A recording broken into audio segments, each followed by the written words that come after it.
howdy, gang. Hello. Good morning, good afternoon, good evening. Can we hear ourselves? Let me turn this music down a smidge. Hello. Hi, Jess. Good morning. How are you? Howdy doodle. Hello, Kat. Happy Thursday, everyone. How is everyone doing? I am doing A-okay now. So, Tuesday, we made a tube. Success. There are some concerns about how the top and the back are two different lengths, but we are just going to ignore it until it becomes a problem. But yeah, so today we are making some ribbons, I guess. Mrs. Bolshe, hey, happy Thursday. I hope you are well. But yes, we have made a sheath. We can't really try it on though, because we have nothing to hold it upright. So hopefully, after we make this, whatchamacallit, drawstring is what they're referring to it as, we can actually like put it on to see if we got the proportions correct. Yeah. So, step one, we need to iron these out. They should be okay, but we'll iron them just to be safe. Then we're going to stitch the two pieces, line them up, stitch the two pieces together, and then we need to fold it in half and then stitch it. I'm a bit concerned because it doesn't tell me. I assume everything still is operating under the 5/8 seam allowance situation. So it doesn't actually tell me where I'm supposed to stitch this, but it has to go through the little loops on the top of the bodice. So I assume it has to get quite skinny. So I'm assuming that once we fold it, we will have to do our 5/8 seam allowance. So once we sew the section we need to sew, then we'll mark that, fold, sew it all together. And then I did watch the video about how to do the casing. It still kind of makes me nervous. So I was thinking, let's just keep it nice and simple and super chill. And we'll make the drawstring, and we'll also make the belt today, because those are basically they're basically the same thing, just one's for the neck and one's for the waist. And I think that will be nice and chill and cool. Also, sorry, we got lots to say, lots to catch up on, lots to do. So remember how I said Tuesday, about how I wanted to get this dress done before my parents got home, and that my mom wanted to do special Nostalgia Family stream time on Tuesday because they were coming home on the Monday.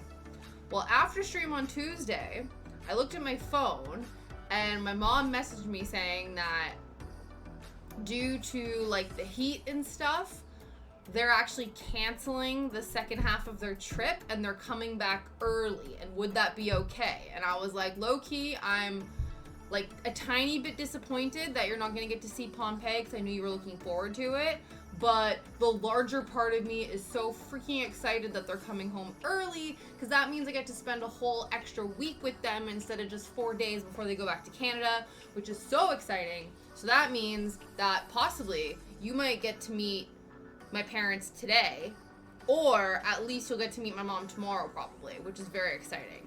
But I have no idea when they're coming home. They weren't sure because I guess the flight, I think I told you this, that apparently the airline they're taking back is meant to be super like wishy-washy in terms of what they're doing. So they're like, technically, if their flight went well and everything is good, they should be at Gatwick right now, making their way back. But I've not gotten any messages, so as of right now, I assume that they're still in Rome. Or in the air, I'm not sure. So But yeah, so we'll see what happens. I anticipate potentially stream getting interrupted. I don't know if that means we will have to cancel, like, cut stream a bit early, or if it just means that, like, stream's gonna get a little bit hectic, because Shadow's gonna be super excited. There's gonna be a lot going on when they walk through the door. But we'll see. We're keeping it loosey-goosey. I'm just more excited than anything, and, you know, it's all good. And then we get to show off the progress. But before that, let's make some more progress. Let's iron these bad boys out, pin them up, pin them up, pin them up, and do the thing. Let's turn this on as well. But yeah, so super exciting, because I'm really excited because I think I told you guys how I was going to go to the garden center to pick up a rhododendron, because that's going to be the plant that we're going to stick in part of our garden. And the reason we're getting it is because my mom was really excited that they had rhododendrons here because they can't grow them in Alberta. And so now that they're coming back, I was like, well, I was gonna go to the garden center. I think I was meant to go yesterday. Because they're coming home, I was like, do you want me to wait and then we can go to the garden center together tomorrow? And she was like, yes, that would be awesome. So we're gonna go pick out a rhododendron together tomorrow before stream, which is gonna be super exciting. But yeah. It's good. I seem to have found some energy. I ate a cookie before stream, so maybe that's why. Because I was feeling pretty blah today, to be honest. I think I'm just, like, tired. Like, I had to resist the urge to not just, like, sink into the sofa and do absolutely F all today. We got pretty close. Got pretty close. Oops. Now, I didn't mark out, there's a specific fold line on the pattern piece where you're supposed to fold everything over. But I am convinced that it's basically just folding this in half. So we're not going to take the time to mark it out. We're just going to fold it in half, and that should be fine, I think. That should be good enough, you know? All right. So let's iron these bits. I just noticed too, guys, don't tell Liam. Just kidding, I'll probably tell him afterwards, but there's like a stain on the table now. I don't know if you can see that. From, I think it was the ironing water, because after I turned everything off, I left the iron face down when I probably should have propped it up. And so now there's a big dark spot on the table. So, shush, our little secret. Just, I'll probably tell him when he gets home, but still. Shh. Just pretend. Just pretend it's a secret. Okay. Put a little bit of steam on here. Yeah! Definitely. Yeah, this dress, this is a belated anniversary present. So I don't know if I told you guys how so what Liam and I do is we try to do like the traditional gifts for the UK. So this year was either like linen or silk. And so I ended up getting him a linen shirt. It's too big. I still have to exchange it. I've been taking my sweet ass time doing it. But he ordered me something and it wasn't going to arrive until later. But see, he's decided to put the anniversary gift on hard mode because every year he also tries to make it teapot themed. So the first year was paper, so he folded me an origami teapot, and then the second year was cotton, and so he actually cross-stitched me a little teapot. Last year was leather, so he got me a teapot bag, and then this year was silk, and he said he tried so hard to find either a linen or a silk dress that was patterned with teapots on it. But of course, linen is really basic with the patterns, and silk is incredibly expensive, and like, again, it still couldn't happen. So he found this on Redbubble, and the description of the dress said silky fabric, and so he was like, silk's in the name, we're doing it, it's fine, it's perfect. And so I like that it's like it's taking the interpretation of the thing and just making it a little bit different and more unique. So I don't know if you guys can see, there's like little teapots on the pattern. Sorry, just see? But yeah, so it's really cute and it's nice and cool and I love it. But yeah, I like that because I think over the years, like, too, some of the traditional like, whatevers, like, the traditional gifts, are gonna be kind of random. I keep telling him that when we get to the year of brass, I'm gonna get him brass knuckles. Just as a joke. But because it's like, you want to get something that the person's actually gonna use. You don't want to get something just for the sake of it being made out of that material. You know what I mean? So, yeah. But yes, so thank you. I like it. It's nice and cool. It's shorter too, and then I got secret shorts on, as you do. All right. Okay. This is folded over. Match the notches. Sew them together. I'm assuming we are also 5/8 seam allowancing. So if I pop a pin here.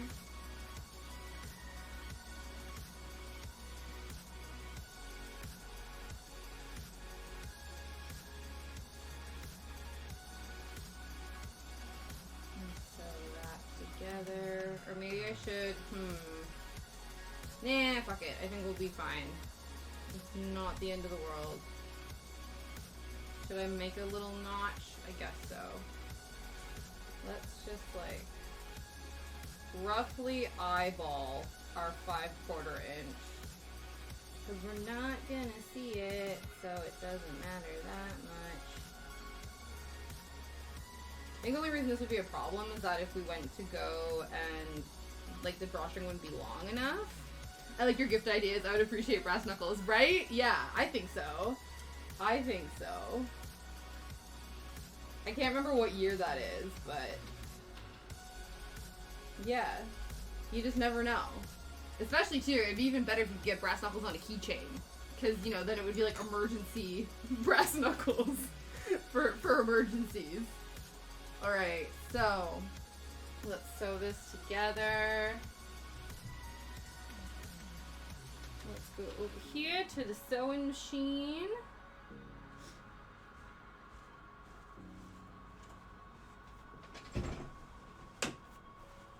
Turn you guys around. We're gonna be back and forth a little bit, so I'm gonna, maybe if I push this back a little bit, then we won't have to constantly be playing twisty back and forthy with the big camera. Excellent. Okay.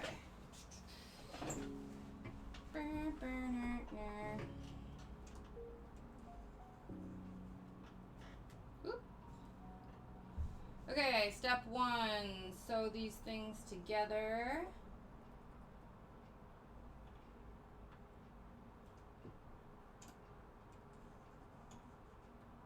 I guess we can actually sew right along this 5/4 inch seam allowance, can't we? So let's just scooch here. Push it forward a little bit. I think I'm slowly getting the hang of the back stitch that's not causing like intense bunching like it usually does. I say that.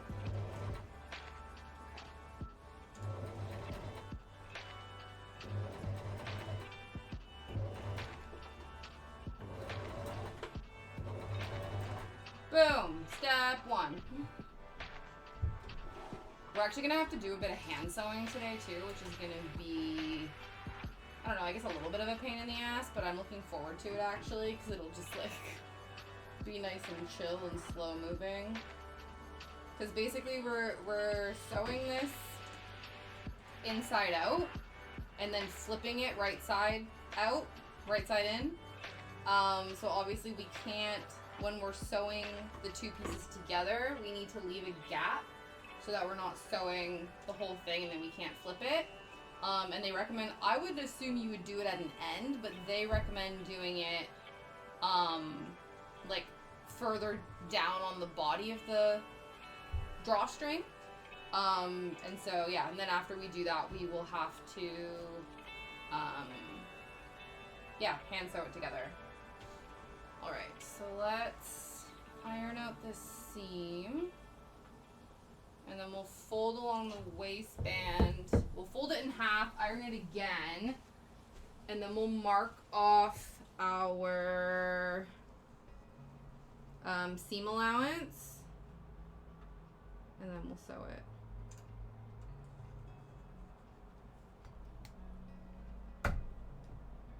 But yeah. We are, like, it's one of those where, again, this is barring the fact that any of the potential mistakes we've made are not going to be detrimental to the overall shape of the dress. So this is operating on the assumption we don't have to rip anything out and fix it. We're almost done. So I feel like we are on track. I feel like I was on track. Like, the goal was to finish it probably Tuesday with my mom. And I still think that we're probably on track to do that. If anything, with her coming back early to work on and being able to work on it with me, it'll probably get done faster because she will be able to assist. You know what I mean? But yeah, but still. That, like I said though, with a big caveat that we don't have to rip anything out, because I'm still concerned about so our, like, armholes on the dress are matched up, but in doing so, that made the top half of the bodice uneven. And as of right now, I don't know if that's going to impact the overall fit and look of the dress. Once we finish the drawstring and thread it through, try saying that 10 times fast, thread it through, then we can see if things sit properly. If it doesn't, then I think it should be easy enough to just seam rip the taller one and just fold it down a bit further and make it even, make it level. But we will cross that bridge when we get there. Because if it's not necessary, that would be fabulous.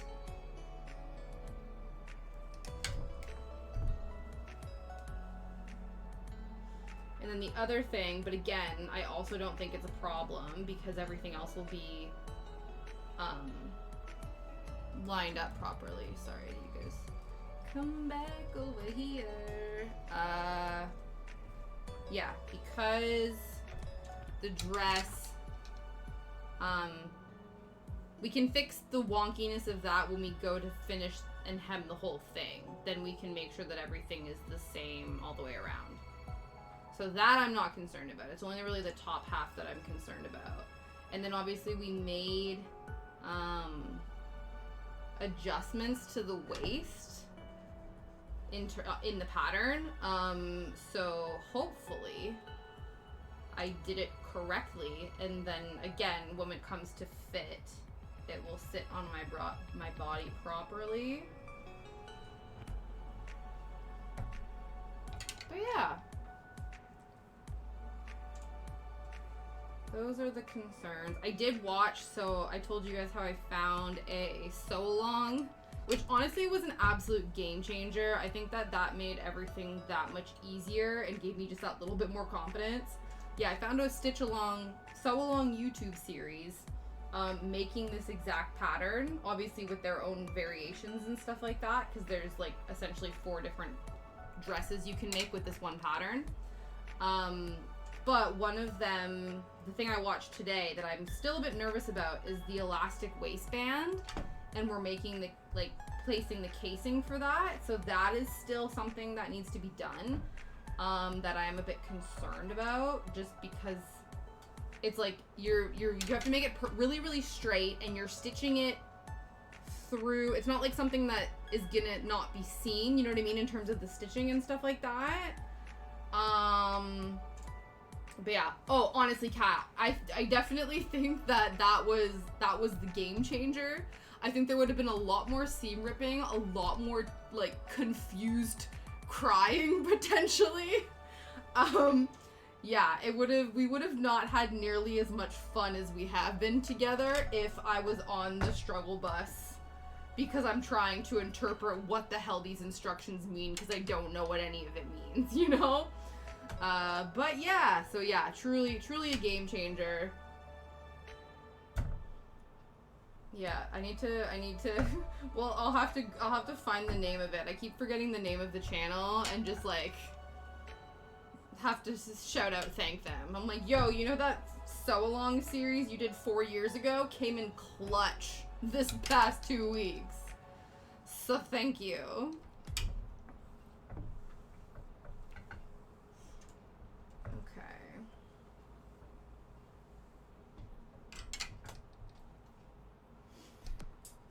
So again, are we doing, I think we're doing 5-inch seam allowance. That feels, oh my god, it's gonna be so skinny, but I think it's supposed to be.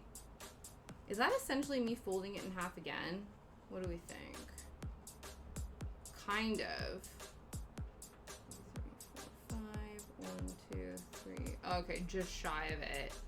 So yeah, we will mark out the seam allowance just to be safe. Oh, that was wrong lever. There we go. Okay, we'll do that. Bring this over here. We're gonna sharpen the pen as well. We're gonna turn you guys around.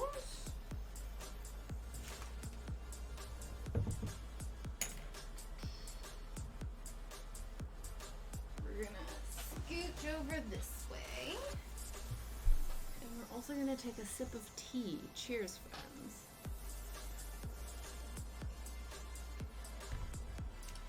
Yeah. Trying to think what else has occurred in the last little while. I don't know, man. Just making sure I water my plants. I'm really excited. So the 29th, I think, is when, if the marigolds have, what is it called? Germinated. That is when we will potentially start to see little sprouts. Though last night when I was playing with Shadow, he decided he wanted to dig right where I planted the marigold seeds, so maybe they've all been disrupted. So maybe we won't get any, maybe we will. Who knows? We'll see. So if we're like, oh no, I'm gonna assume it's the worst. No, don't assume the worst. Don't assume the worst. Don't do it. Because then you're gonna freak yourself out. Don't do it. We're just gonna assume it's like, I don't know, really bad cramps or something. Really bad gas. I don't know. But no doom thinking. Wait, so 1, 2, 3, 4, 5. Do you have an appointment scheduled? Like, to go to, it's been there for a week. I don't know, man. People got, like I'm on birth control, so, like, all of my, like, hormonal symptoms are pretty regulated. But I know people who aren't on any sort of, like, birth control, and it sounds like their hormones are wild. And obviously, like, given the PCOS situation, like, you know what I mean? And like you said, too, as you get older, the PCOS symptoms change, or they lessen, or...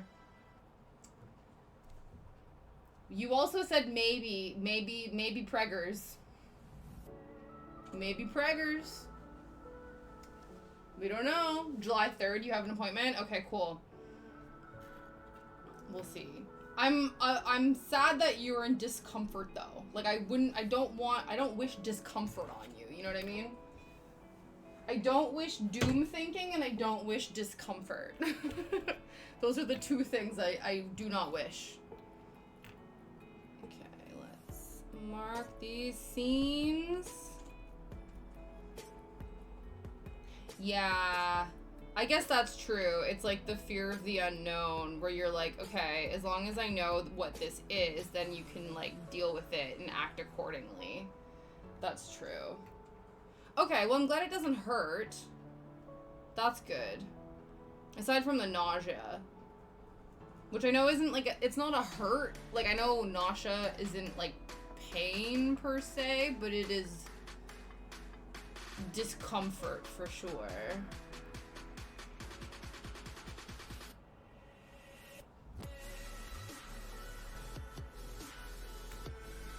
That's a lie. It did hurt on my sides, my back for a bit. Yeah.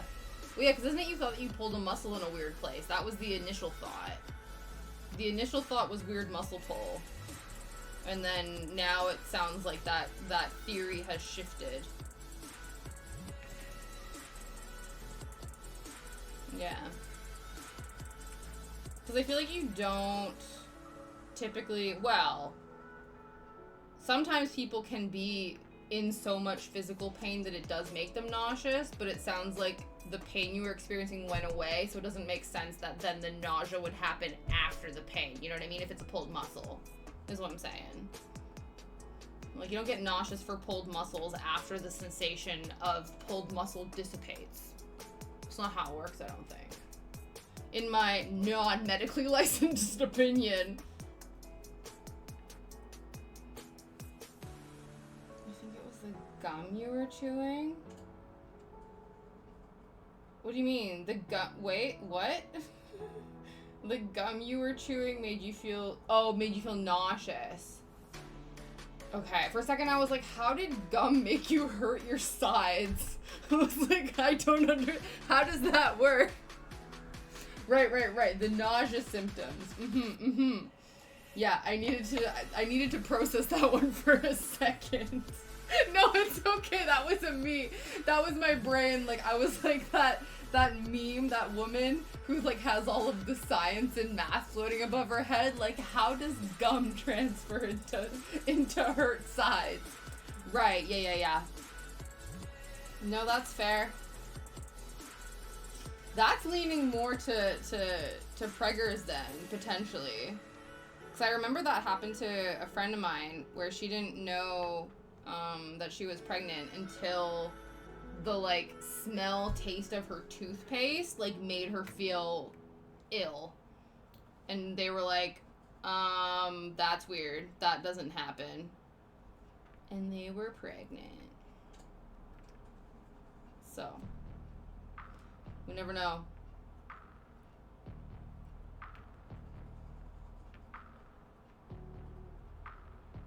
Have you taken a test?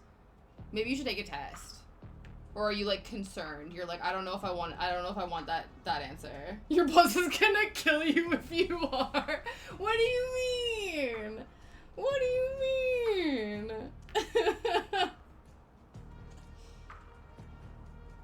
Because they don't want to have to pay for your mat leave? I'm like, sorry, it's the rules. Well, maybe it's not. I don't know how that kind of shit works in your state, in the US / your state specifically. Right. No! Like, at all? Like, at all? Like, there's nothing. Is there, like unpaid maternity leave then? Like, you're allowed to take the year off but just not get paid? Or is, like, are you expected to pop a baby out and then come back to work, like, the next day?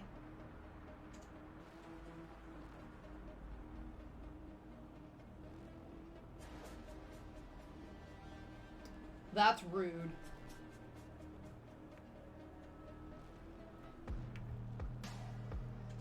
Okay. Oh, okay. Right. So it's yeah. That's so shitty, though, because then I'm assuming that... How long is that? Like, a certain amount of time. I wonder if it's not very long. And is that that's just your state? Because I assume it's a state-by-state thing, isn't it? I'm like, hopefully. Step 1, you get to move to Michigan. And step 2, their maternity situation is a lot better. I think it's 3 months. That's not a lot. Oh my god, I'm sure there's so many people who get booted from their jobs after they give birth. That sucks.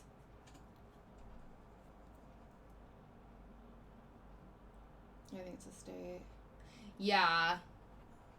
I was gonna say, they're like a family-owned company. So I think even too, like, in some ways, I know yours is different because they're a piece of work.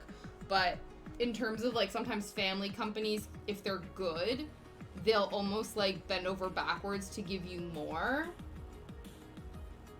Oh, that's nice, at least. But yeah, I feel like sometimes like small companies will bend over backwards to give you more but then it's like when you are in a bigger corporation, then there's like bureaucracy that it's like, no, you are legally obligated to do the bare minimum, and then some companies can allow, like, will do more. Yeah.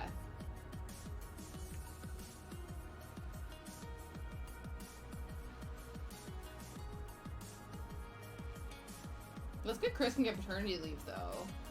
I think Liam could as well. I think there's something in his work. I don't know how long it is, but I think that's really good that they do that. Like, I think that's really awesome because I think it's important that, like, both parents get a chance to bond with the newborn child, right? Like, obviously, well, I guess traditionally the mom is on mat leave because, like, if the choice is to breastfeed for whatever reason or not to, but like usually it's like, okay, the mom needs to stay home because they are literally like providing the life source to keep the tiny creature alive. But now obviously there's so many things, like, not like, you know, I don't know what the official, it'd be interesting to know what the official stats are.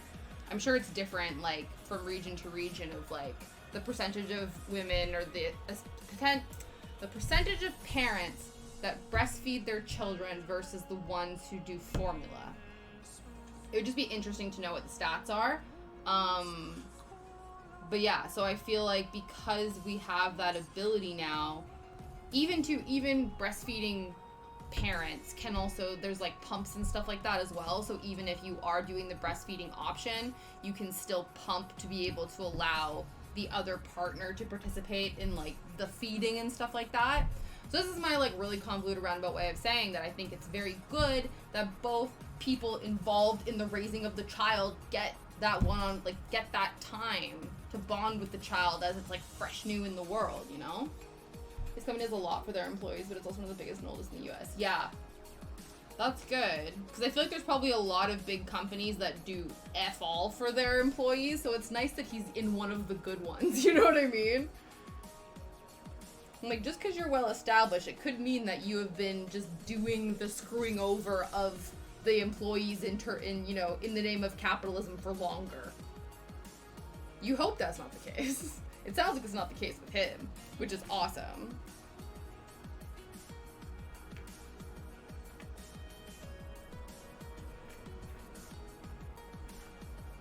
So the other thing we have to do after we sew this is we need to actually trim the excess of the seam allowance because we want to not like shove so much fabric into the tube of the project.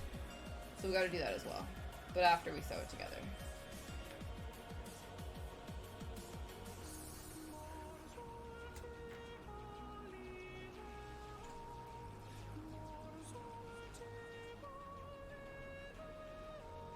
And then I briefly watched a video to remind myself how to like slip stitch, but I might need to rewatch it again for the purposes of doing this. It was kind of annoying because the woman in the stitch along was like, I hate hand sewing, and I'm pretty sure the hole that I made is gonna be in the front of the dress and no one's gonna see it, so I'm just gonna use the machine and sew it shut. And I was like, but I would like to see how to do the thing. And she was like, nah. But also, fair. I respect it.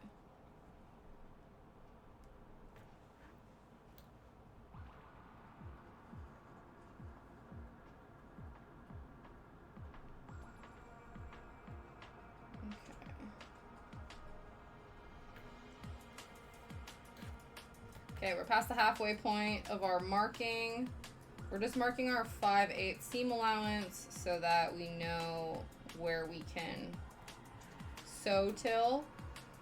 And then, yeah. It wants us again, like I said, to also sew the either end shut. So we'll have to do some like stitch, rotate stuff. Like we did with the leg slit in the dress.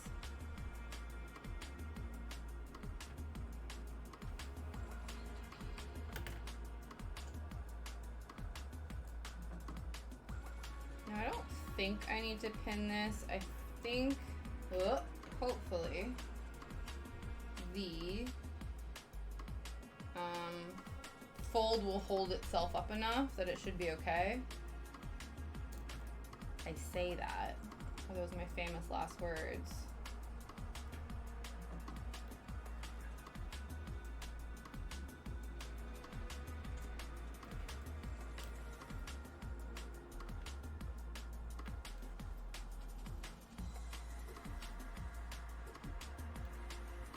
Probably clip some of these. There we go. Hooah!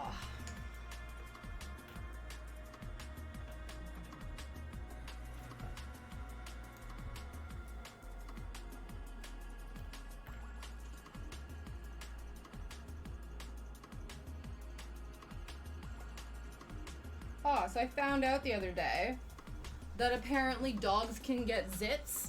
They can get pimples. Because Shadow has a spot on his belly, and we weren't sure.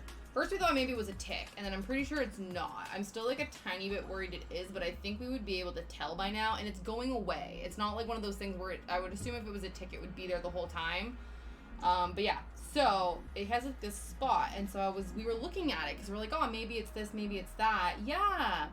And then I was reading up, I guess, apparently they mostly get them like on the muzzle area, and I would assume that's like, I think maybe like for certain kinds of breeds when they've got lots of folds, I would assume that would probably cause those things. But then I think for dogs that don't have a lot of folds on their body, it's probably from like if they wear a muzzle or wear something that then would like chafe maybe. I'm not sure. So we were wondering if maybe it was to do with his harness.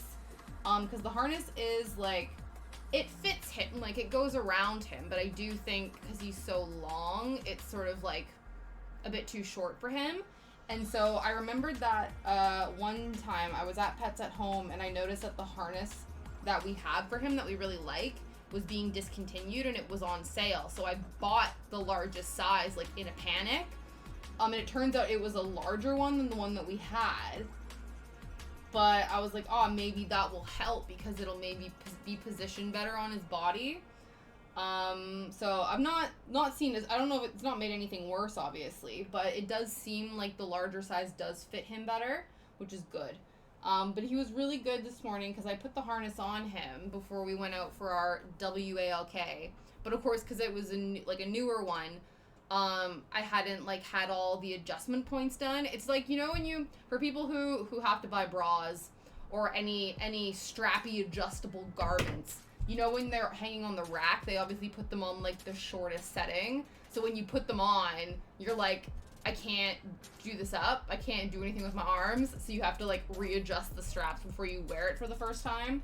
I had to do that with him, but he was so patient. He was like sitting there, like he kind of whined a little bit, but like not too badly. And he let me like sit there and adjust all the different components. And I was very impressed with him. I gave him a biscuit for that because I was like, you are being expert golden. You gave up on strappy bras? That's fair. Oh, none of the like super strappy whatevers. I just would mean like just the whatever ones. I'm all for soft boob shelf bras. Yeah. I don't know what. Yeah. I don't know what it is. I still feel like I need an underwire sometimes. To be fair, I bought ones that didn't have an underwire, but the like the sort of, I want to say insulating layer, like the sort of like, I don't know, there's like a layer in between the two bits. And that got all smushed about in the washing machine. So I'm like, now you're a pain in the ass. So I'm like, you're not fun. I don't enjoy this, which is annoying because I feel like I would have liked them. Oh, do you? Yeah, I think that happens to my mom actually. Especially in the summertime, obviously with like sweat and things like that. Yeah.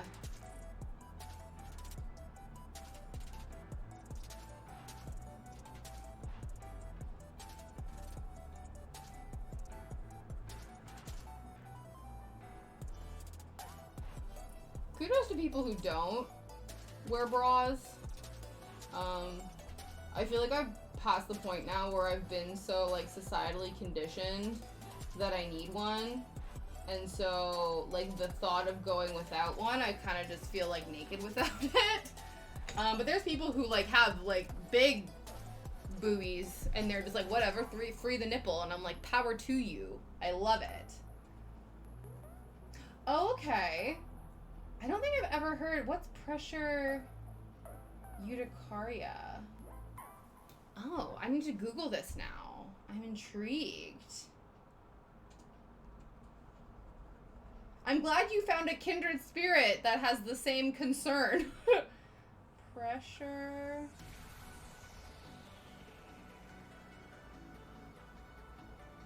What is it called? Oh, interesting. Oh, okay. Caused by pressure. Oh, interesting.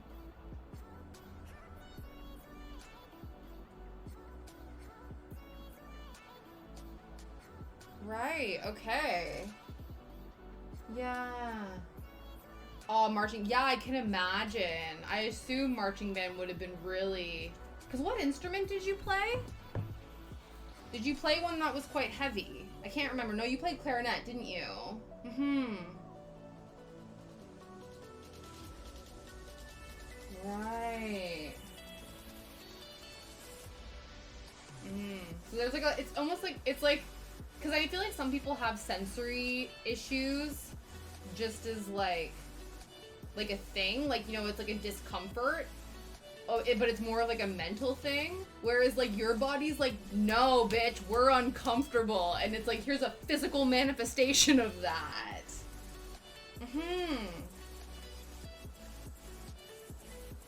Right. You found out trying to learn guitar and your fingers would swell. I think my mom, I don't know if my mom has Hashimoto's, but she had to get her thyroid removed. She had an underactive thyroid. I can't remember. But yeah, she had to get her thyroid out. But yeah, I don't know if she ended up being diagnosed with Hashimoto's though. Yeah, I don't think the pressure thing is. Yeah. The Hashimoto's is. It can be connected, though. Interesting. Yeah.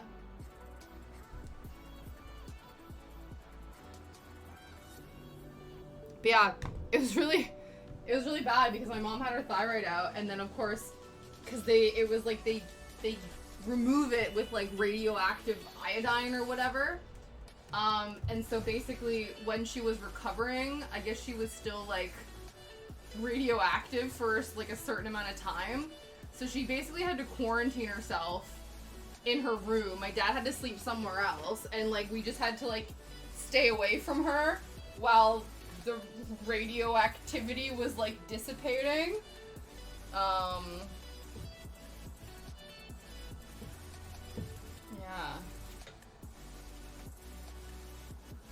Interesting. But yeah, I just remember because I used to just sit in the doorway and talk to her because like she was fine. I just couldn't go near her because she was radioactive. And at one point I like, it was so funny because you could tell that obviously like we joked that I what was it? My what's it called? What's it called when you're like my codependency. You can tell I was like so, it's a joke, so it's a joke that my mom made when when Liam and I got together, that my mom's like, yeah, cool, I just like took the dependency cord and detached it to me and attached it to you. But anyway, so I would just slowly inch my way further and further into her bedroom, and at one point I was fully in the room, but like still far enough away from her, and she was like, you have to get out of the room, Tasha. I'm concerned about your ovaries. Get away from me. I'm radioactive. And I was like, but why? Anyway, it was fun.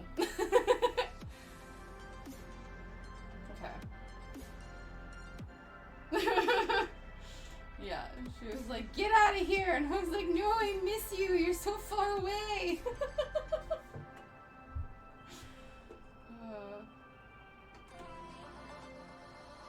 Okay, we are now Yeah, truly. She was like, get out of here! And I was like, nah! Like, fine, but I'm not happy about it. Yeah,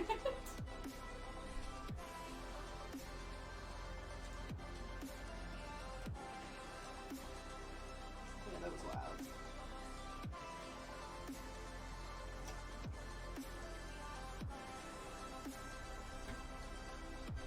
Okay, we've done that. Now we're gonna do this. And remember, we didn't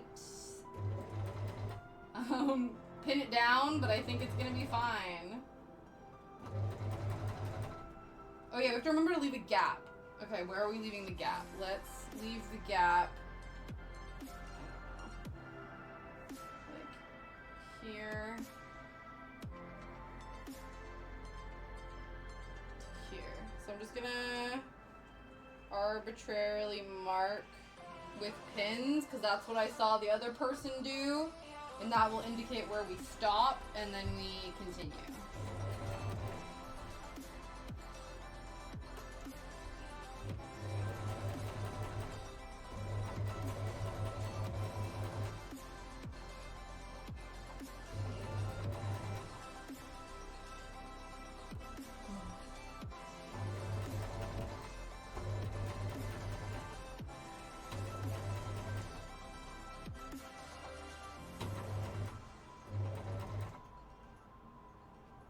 Oh, I didn't know this.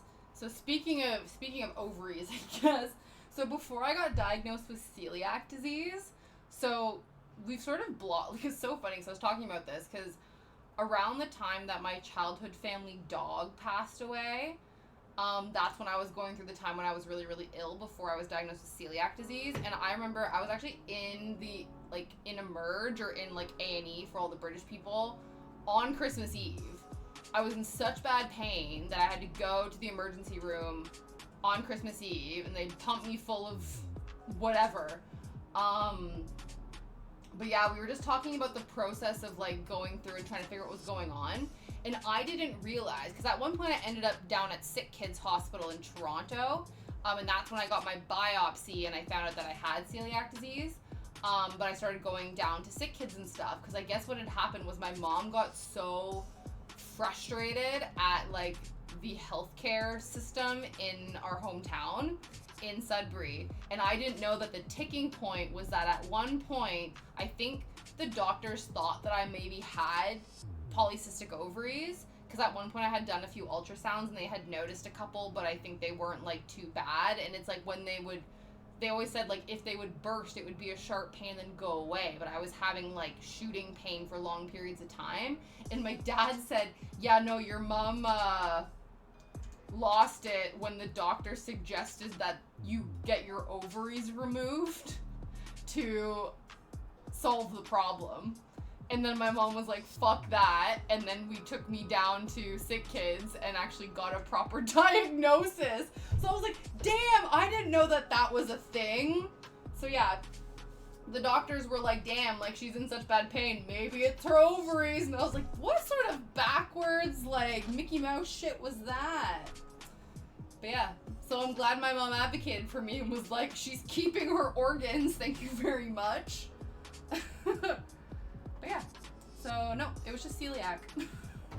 It was just an autoimmune disease, guys. It had nothing to do with my ovaries.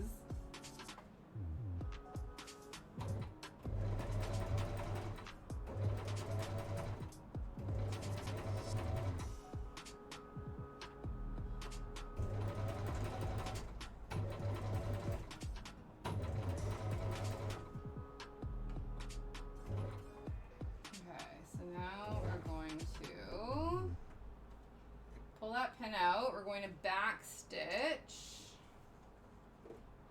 a little bit. Okay, and then we're gonna pull this out and then move forward past our whatchamacallit, past our pin. Past the pinpoint, and then we're gonna finish the rest. Okay. So again, we're gonna back stitch a little bit. Just to make sure those seams don't come out. And then we are going to continue on our way.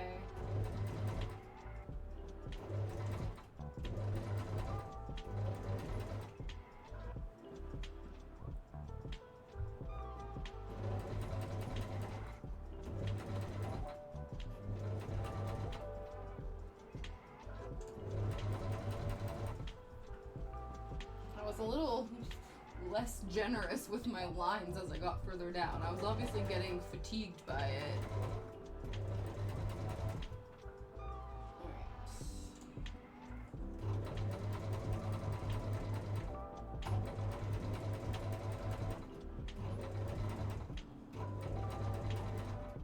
Now, in the YouTube tutorial, the lady had a fancy little device that she put through, like it was like a long hook thing that she was able to use to pull the thing inside out. We don't have one of those. We're just gonna try our best. But I don't think it should be that hard. I think the only concern is like making sure that the ends are really taut, or there's not too much like bulkage at the ends, and making sure that they're like squared off. But I think we can make it happen. I think if we cut enough of the excess fabric off too, that will also help with that.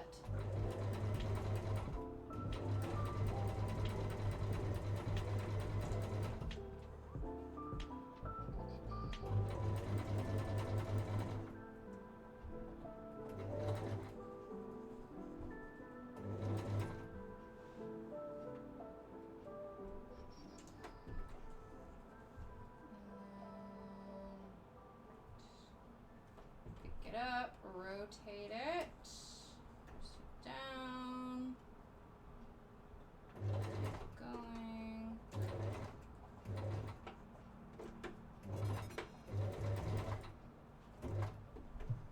Okay.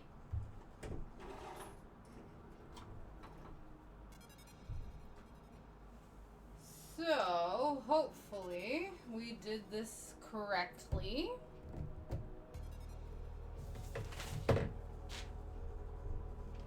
Yeah, leave an opening, trim the seam allowances, and then turn it inside out. Okay, so let's clip these.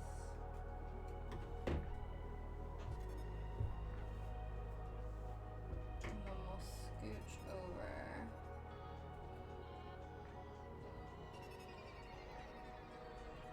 Trim our seam allowances.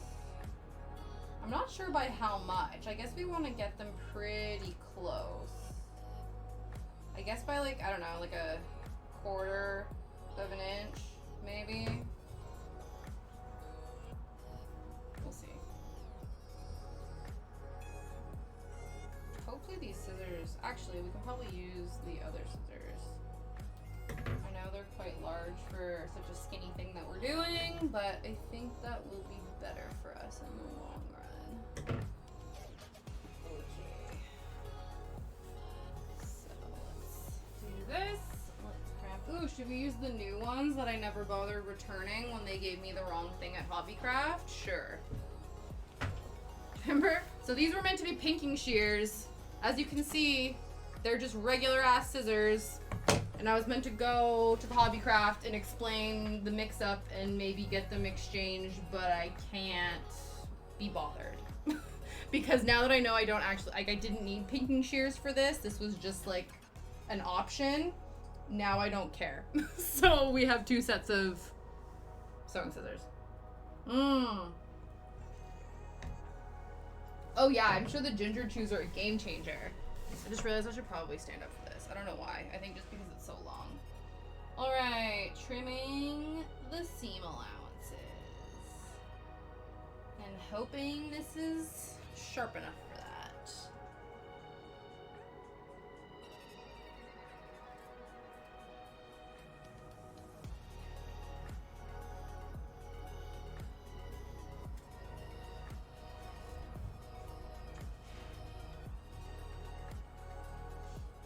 then the video was saying that when we get to the part where we left the gap, we should sort of like curve up, and not, like, just to make it easier when we go to sew it together, that we have a bit more seam to do so, but we don't need it for the parts that have already been sewn.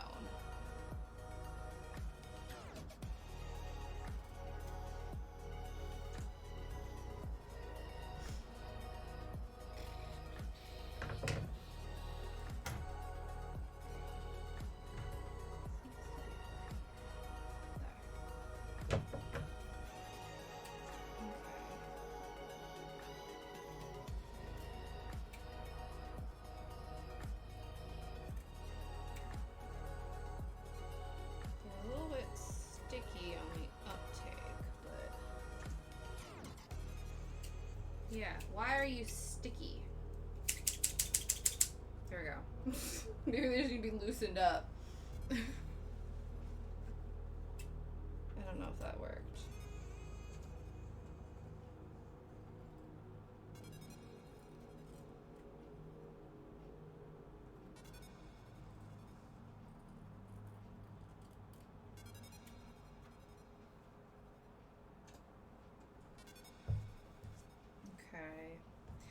Okay.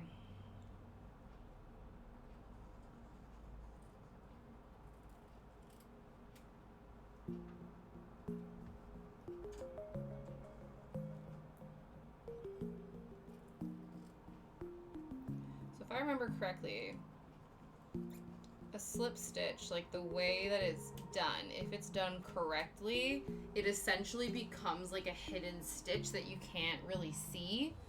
I think it will be in our favor as well that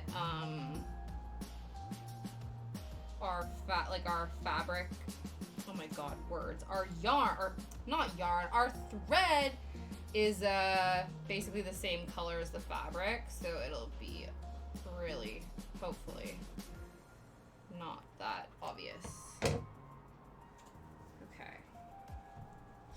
We've done that. This can go in our little scrap bag over here. Let me just check my phone. Okay, I think we're fine. All right. Now we're gonna keep going. Pop down.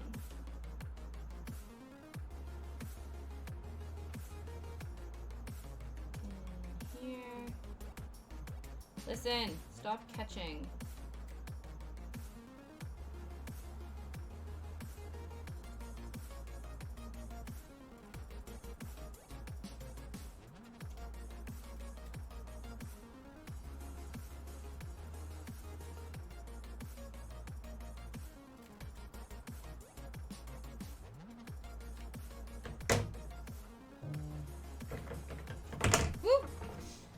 I'm just throwing scissors around.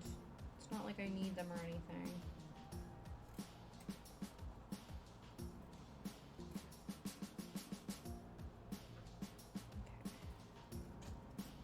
I don't know why I'm hunched down for this. I think because I'm trying to like cut it straight along the table, but like as long as this is straight, it shouldn't matter. It shouldn't need to.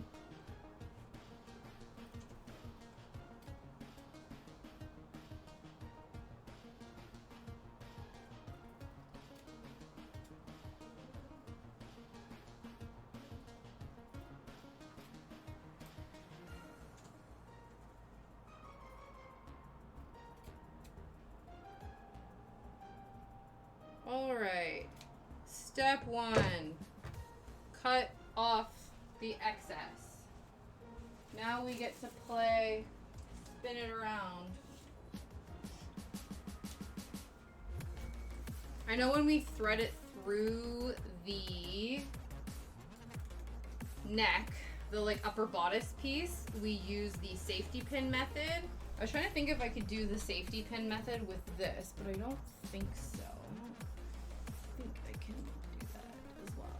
Okay. Anyway, tea break.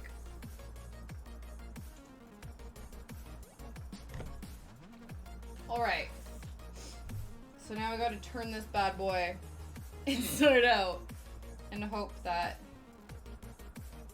God, this, ooh, okay. Maybe I do need something. I don't have anything though. What would I use? That, cause like everything else is scissors. So that's not gonna work.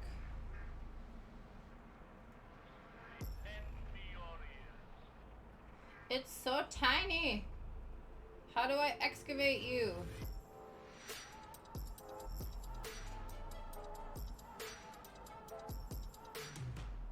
I guess very slowly.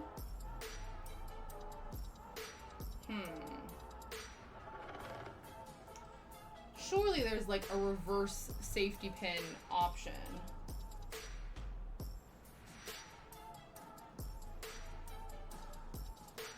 Like, what if I...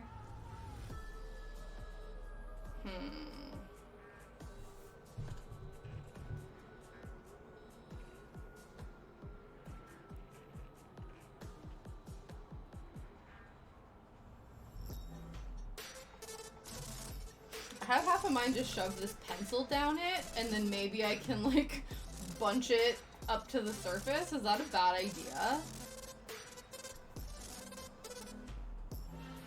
Will it fit? Yeah, it does. Okay. I don't know how this is gonna allow us to turn it the right way, though. I guess we just pull, because ideally... if we've, whatchamacallit, done the back stitching successfully, it should work okay. I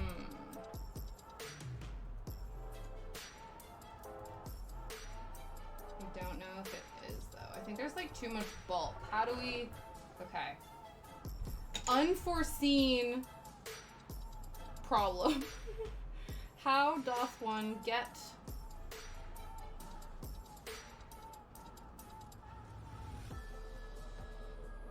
Maybe I can shove a safety pin down here? I don't know how to help you. Alright, maybe... if we throw a safety pin down here, like, try to unbuckle it from the inside and then try to pull it through. I think this can work. I have faith. I think because it needed to be small enough and the pencil was like the exact circumference, which wasn't going to work. So we're going to thread the safety pin and then we're going to, yeah. I guess I could have, yeah, we could have attached it to something. I think we're just gonna... yeah, we're just gonna do the scrunchy swoopy method. AKA just the pin. And then if we open it up and sort of stab.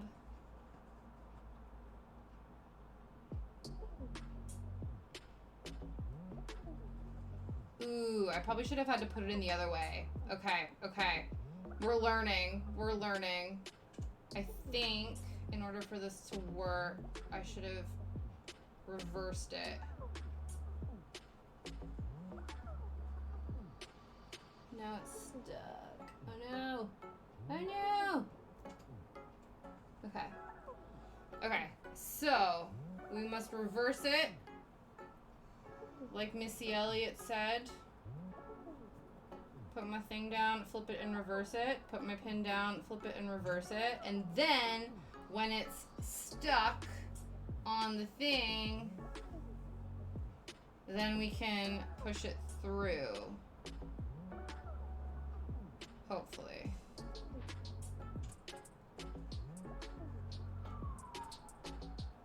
That is as long as we don't butcher this. Because that is also a very real possibility.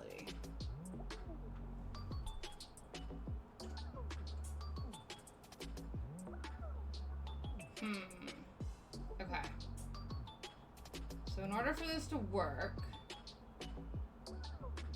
we need to hook this.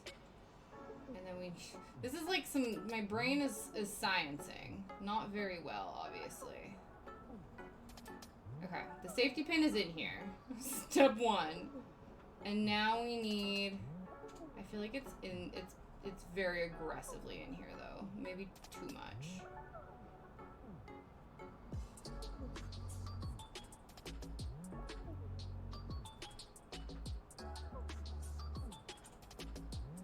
Okay, we need to flip this in on itself. So how can we do this with the most success? I feel like I need to clip this shut again, but I don't know if I can now. I think it's too far gone. Ah, gee, Scoob, what do we do?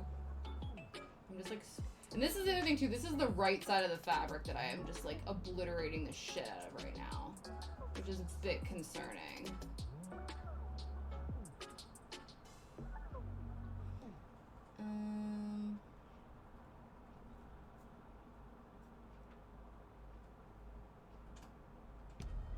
How do people do this?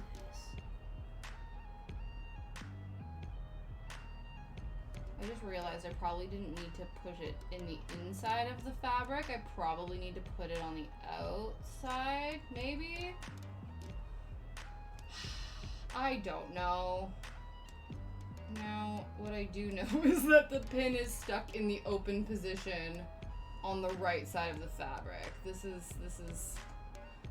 is fine. It's fine, guys. It's fine. Whatever. It's fine.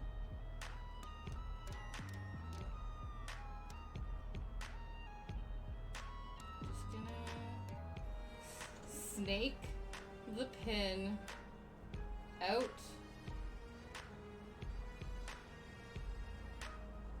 Okay.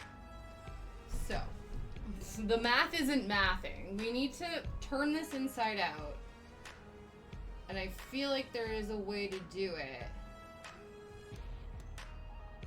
I know you said okay, attach to a string, attach to one side, and then pull through. So that would look like, okay. Yeah, we need to grip the outer edge somehow. And then we can do string. We got string. We got tons of string. Let's try that. Let's try it. We'll try Kat's method. Okay. That is if we can get this out of here. There we go. Okay.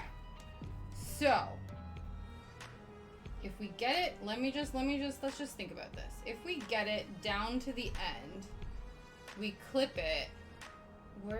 How is the best way to clip this? I guess like that. And then we're just pulling it through on itself. Okay, let's grab another spool of thread.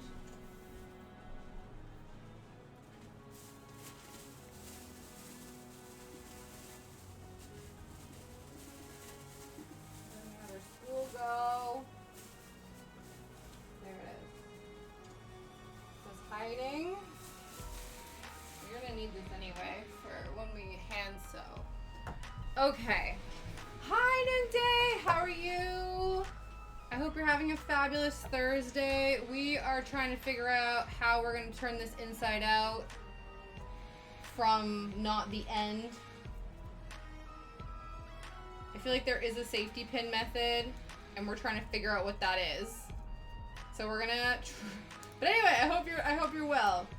The plan is to attach some string to a safety pin, stick the safety pin down one side, attach it, and then pull it through, and hope for the best.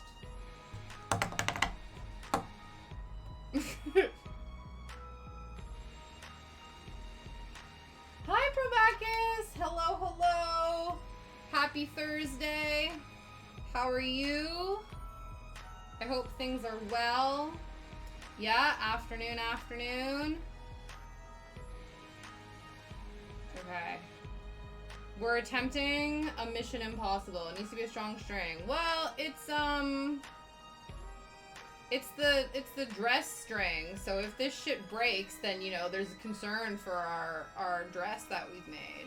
I'm just putting a million knots into it so it doesn't come apart. Ooh, about to do some crocheting. Very fun. What are you working on? Okay.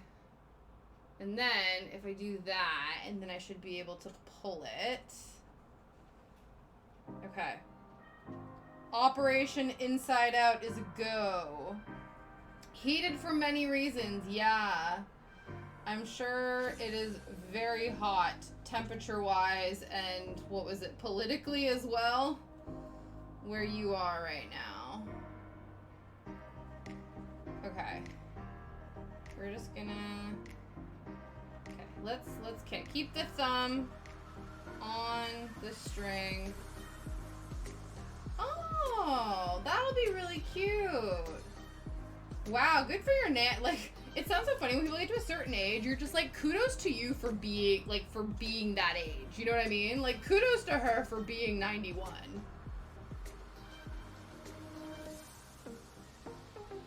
But yeah, it's amazing. Like, honestly, I feel like in this day and age, any extra years we get to live, like, just all of us are doing our best. Good for you for being the age you are, because, you know, life is tough. Okay. But that'll be really cute. Is it going to be like a bouquet of, like, all the same flowers or different ones? Really? They're only talking about getting her a carer now? Damn. So I guess she's, like, pretty mobile right now? I guess if we just... I don't know. Because we can't really, like, attach it once it's been... Or can we? Can we? Okay. Okay. Operation... Pull the thing through.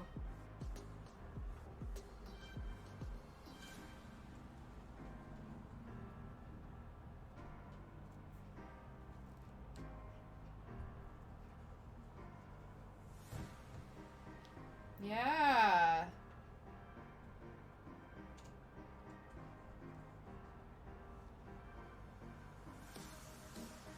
Okay. Maybe... How do we know if it's working? I guess if it just goes through, but it's not. This is unforeseen circumstance we did not anticipate.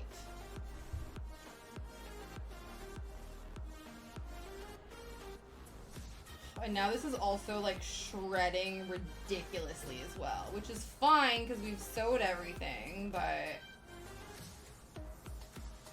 that is a problem. I'm sure that's not helping. Did I not cut it short enough? I feel like I couldn't make it any shorter.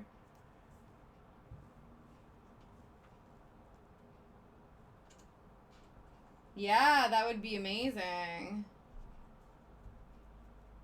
Great, great ones. That's incredible. Oh my god. Okay. How? How doth one turn things inside out?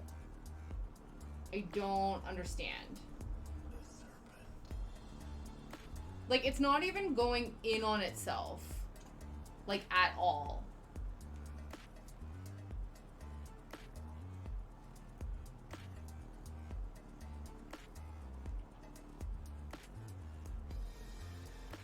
There's gotta be, like, come on now.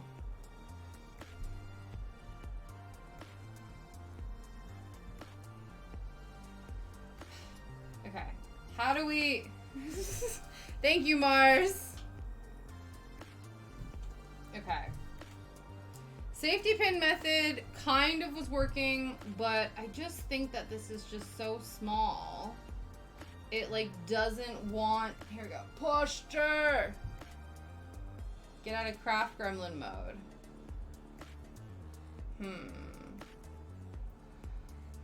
Unforeseen. I just thought that this would be so easy. Why is it not? Maybe the other option. This, I don't know. Maybe we like... Okay. Can we like just shove it through the other side? Maybe that's another option. Here. What if we...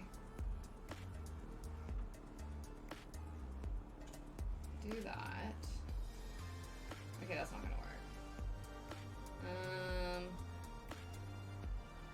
Yeah, because I think the thing that's throwing me off is the edges, like the edge is sewn shut. So it's sort of, okay, no, this is working, kind of, maybe, sort of. Okay, no, we figured it out, kind of. It's a reverse, yes, it is kind of happening. Okay. So we're shoving the safety pin in from the other side, and then we'll pull it out with the string afterwards. So I do think that this was the correct thing. I think we just went at it from the wrong way. Okay, it's happening, guys. We are officially flipping this inside out. Thank God. This was taking forever. Yes, of course you can ask a question. What's on your mind, Probacus? How's it going? Are you like, what in the F are you doing? That's a fair question. Okay. So, this seems to be working. Now, this is good. We figured this out. Now we can do the other side. You wanted to ask exactly that. Yeah, So we're making a drawstring. Our goal is to, basically we've sewn a tube, but we've sewn the tube inside out, and we have to turn it right side in. And yeah, well, exactly, that's what I'm used to, but the thing is, the instructions wanted you to leave a gap in the center of the fold line, so not at either end, which I thought was interesting. I guess because they want you to, because the ends are going to be visible, they wanted you to stitch it up in a section that wasn't going to be as visible as some of the other ones. Oh, look at that! Boom. Bitch, we did it! But yeah.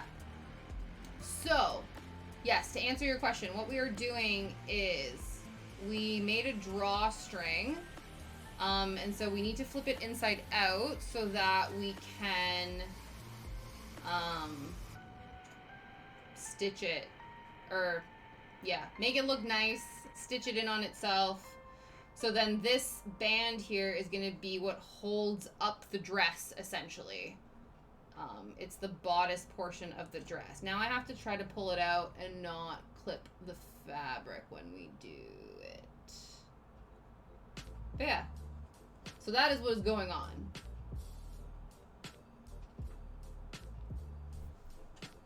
Okay, now I need to pull it out and not...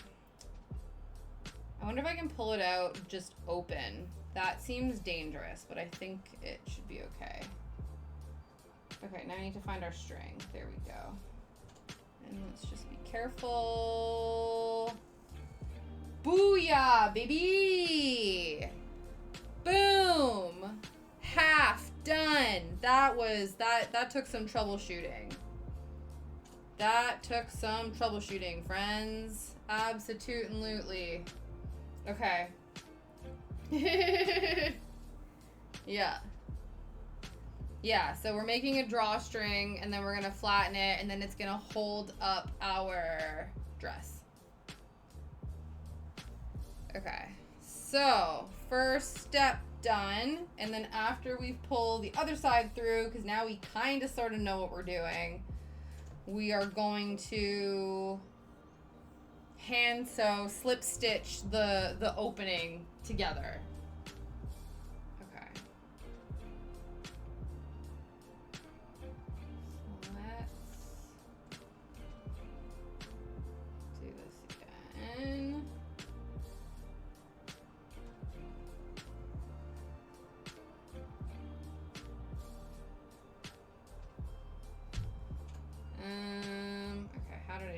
like, how did I do this? I literally just did it. Why are we... Okay. Maybe this way.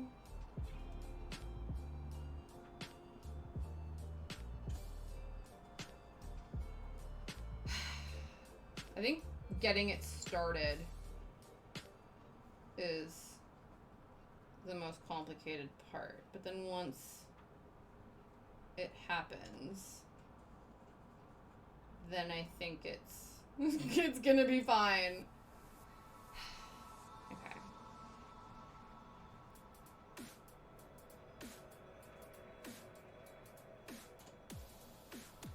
Listen.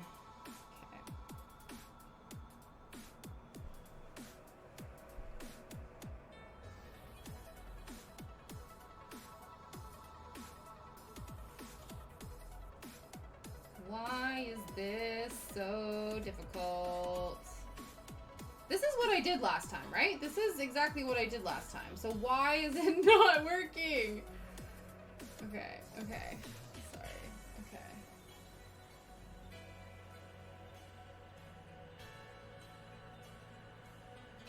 I think I should maybe hold just like one side.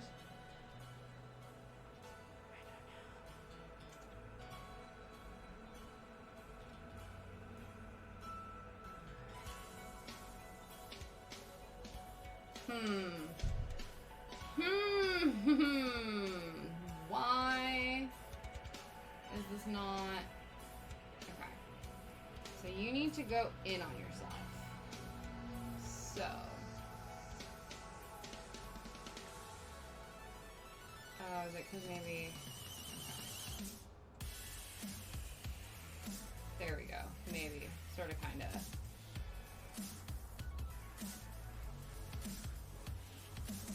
Listen. Okay, there we go. I think maybe, is it hot? Nope. Damn it. Okay. Why do you suck so much?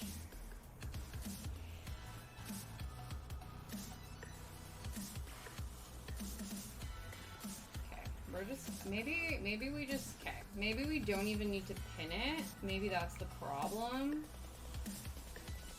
It's tea time. It's lengthening time. Thank you for those redeems for Bacchus. Give me a second. No, okay, we'll do that now. Let's take a tea break. Let's take a tea drink break. Regroup.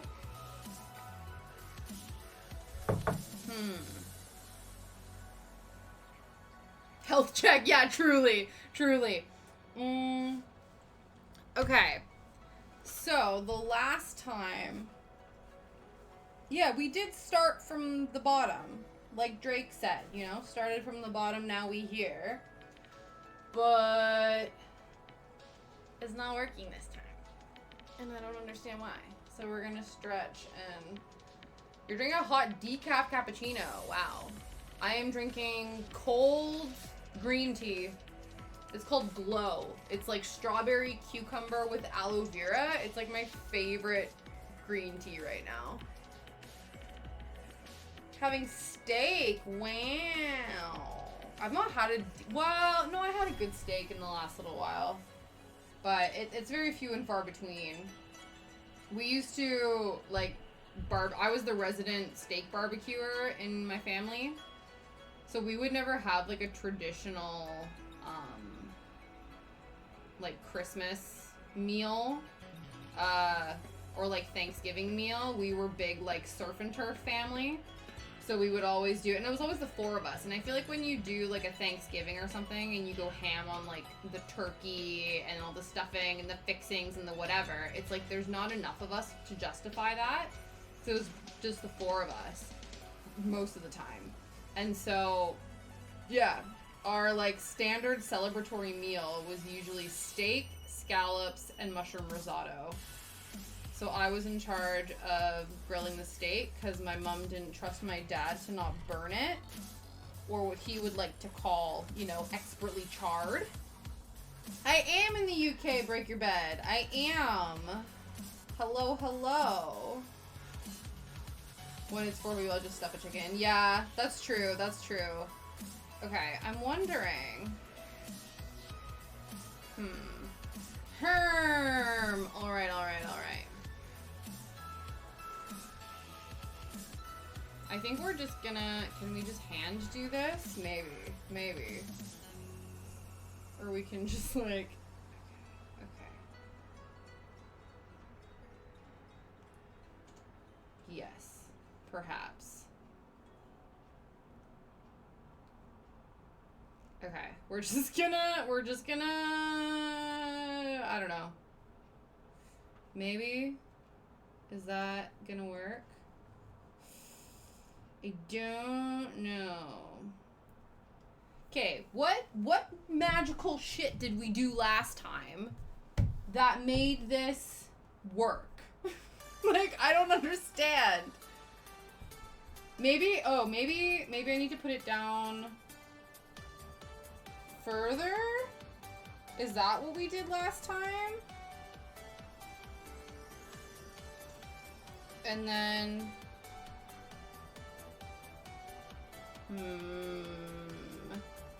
Really? That's intense. That's an intense amount of people to have to host for a gathering. I say that. I'm like, now when I think about, like, because Liam comes from a really big family. Okay, guys, we're doing it. We're doing it. It's happening again. Okay, okay. Finally, thank God. That was pissing me off. The only thing, though, is, okay, wait. No, we do need to flip this around. Because then it's gonna be really bad all the way back down because we have the thingy going in the wrong way. Okay.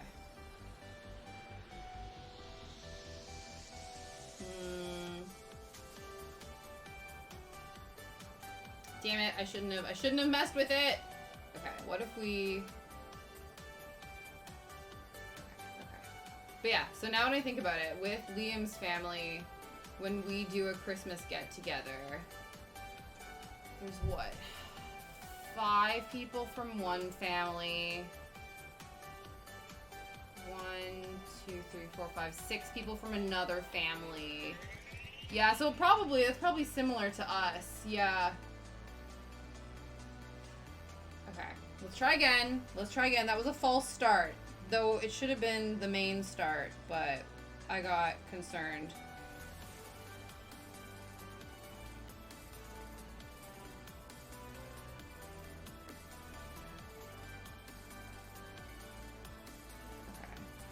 Okay. It was great. Yeah. Oh, amazing. That's always fun. It's always fun when you have, like, if you have a family that really likes to play party games and stuff like that.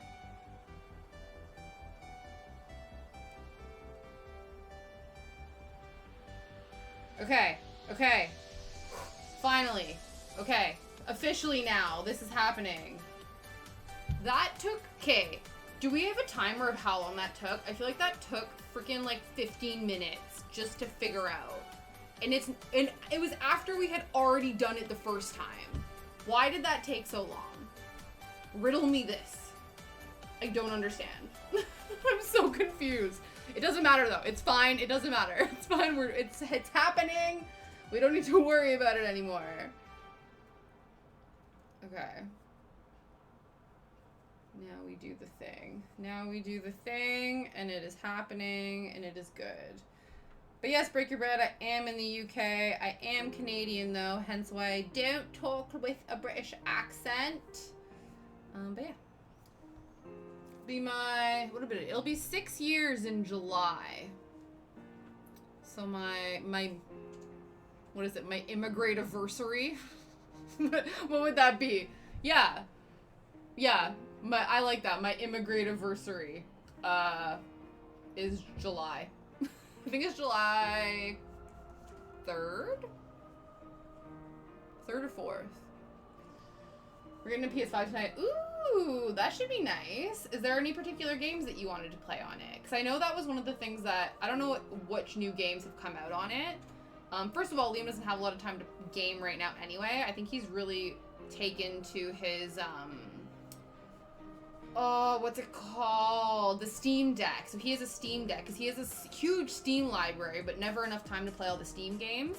So yeah, he got the Steam Deck so he can play that when he commutes to work, and I think that's been a game changer. But in terms of like PlayStation, there weren't a whole lot of games for the PS5 when it first came out. So then he was kind of like, well, there's no point in me getting one if there's things I don't play on it. Oh, okay, it's a fun. Ooh, hopefully they're in stock then. That should be fun.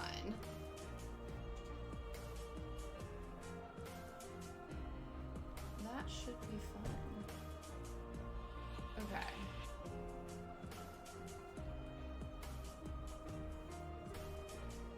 That took forever, but we did it together. Where did my... Okay. Whew, I was like, where the hell did my safety pin go? All right. We did it. That was painful. Why was it so painful?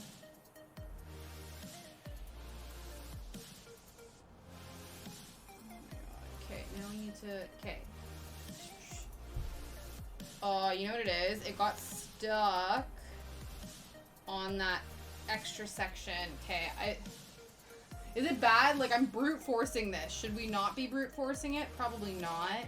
Are there too many freaking threads on here? Maybe. I thought I cut off most of my seam allowances, but obviously not enough if this shenanigan is happening. I think it's the double. I think that's what's causing the problem right now.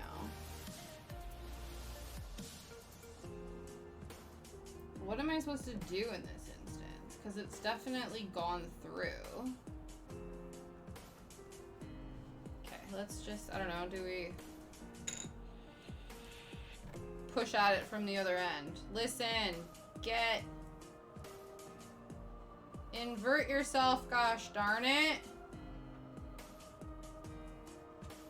Yeah, I think there's too many.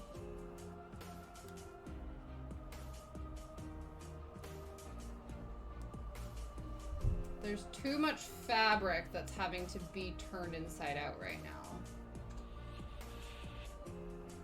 But I don't really know. There's nothing I can do about that, I don't think. Okay, what are my options? I guess the option is to extend this out. Try to cut more of the seam allowance, maybe? That's not even there. I don't know what's going on. Where is that? It's not even here. It's like further down. I'm convinced that it's these fuckers that are causing problems. Or maybe what needs to be done. Okay. Okay. No, I think, yeah, okay. There we go. There we go. Okay. We just needed to be patient and I don't know. But it's fine. We figured it out in the end. I don't know how, but it's done. We did it. Go team. The seam is there. The job is done. The end is nigh. Let's get this out.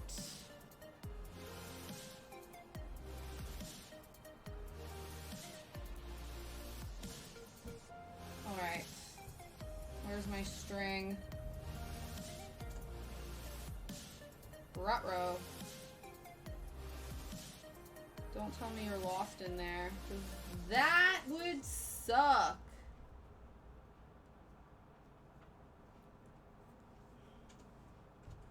Okay. Well, I think we just have to push this out the old-fashioned way and hope that our string comes out with it. Whoops. Okay, let's just... And then we need to trim the seam allowances, turn it, press it. Okay. And then slip stitch. Alright, so once this is done, we still have a ways to go, so we have to get this safety pin out of here because I lost the thread that it was attached to. That was a smart move. But anyway, once we get this out of here, then we're gonna press it. We're gonna iron it down. I don't know what it's catching on. It's catching on something. That's not good. What are you catching on?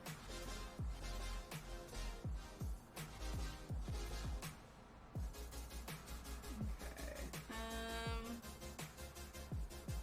What are you catching on?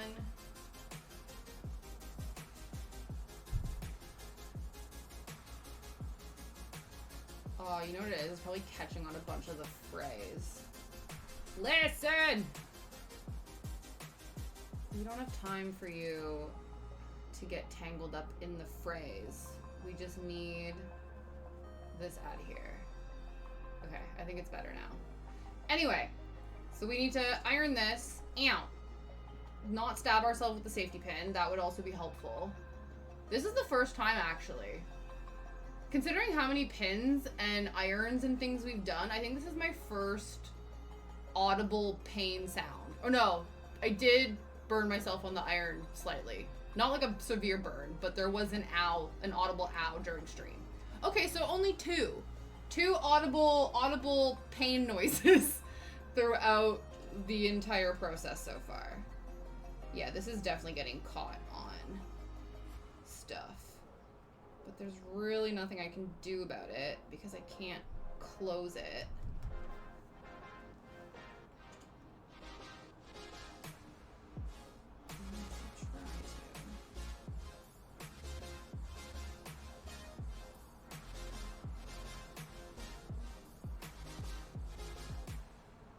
Yeah, what is catching on this? I can only assume it's the phrase. I think as long, okay. This is turned inside out, so what we can do actually is we can probably scrunch this up. Not turn it inside out again. Oh, there's just so much. Okay, it's fine. It's fine.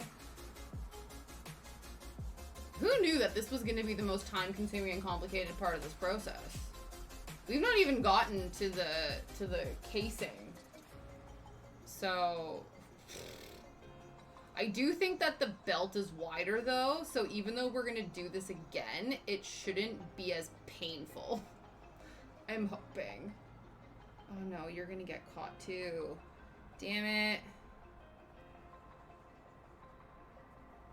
Come on. Okay, I think we're through. Okay. Whew, that was scary. There was just too many folds that it could potentially get caught in. Yeah, look at all of this. There's so much. Okay. I just shredded the inside of this. Whatever, it's fine. At least we're shredding the inside and not the outside.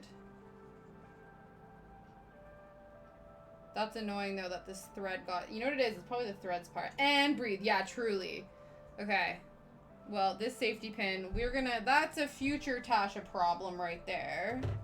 It's full of fluff. Let's wipe up all of these fray bits. Clean up our space. The fan is not helping right now. Okay. Alright. There we go. Sorta, kinda, maybe. Alright, that was unnecessarily painful. Let's move over here.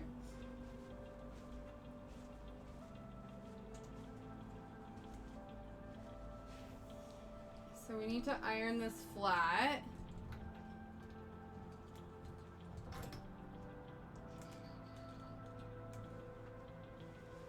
And try to keep, I want the ends to look as square as possible.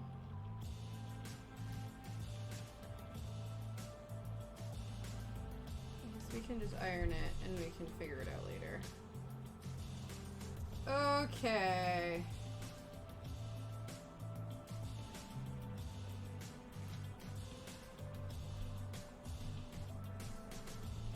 We need to put some steam back in here. Yeah, we need Some steam, please. Thank you very much.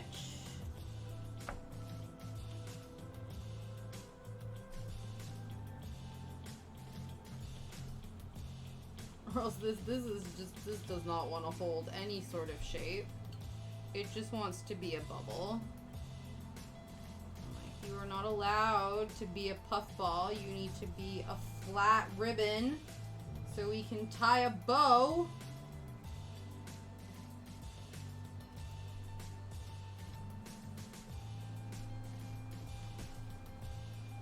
Okay, that is looking better.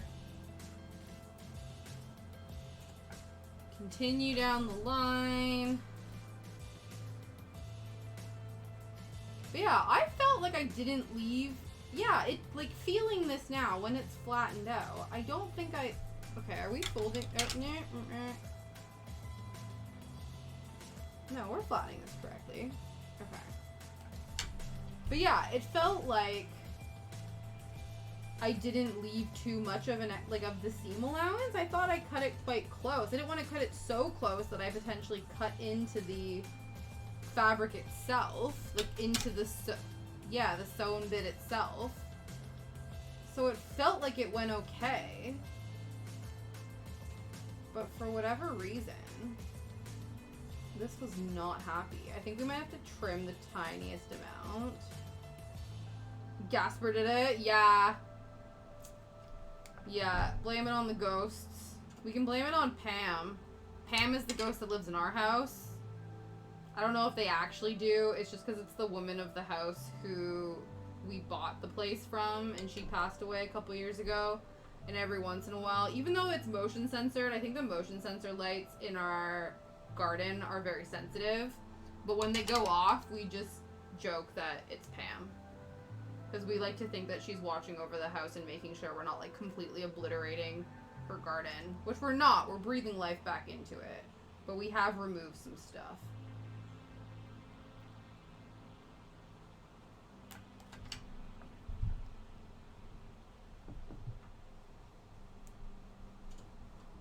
That and the fact that, you know, she doesn't want us to paint our wooden handrails.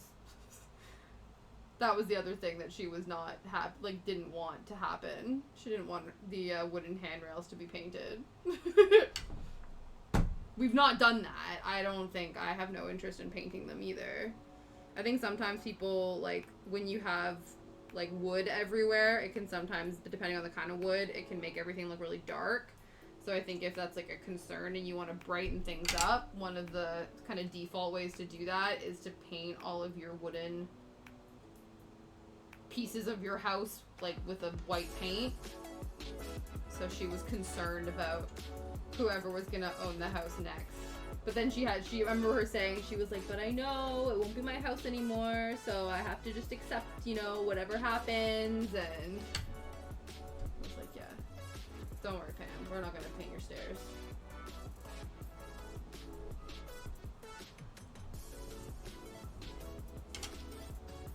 Where's the easiest to tackle it from? Other side.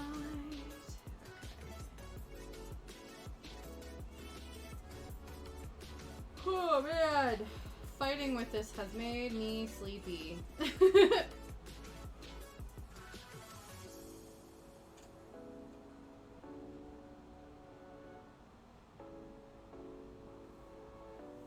Yeah.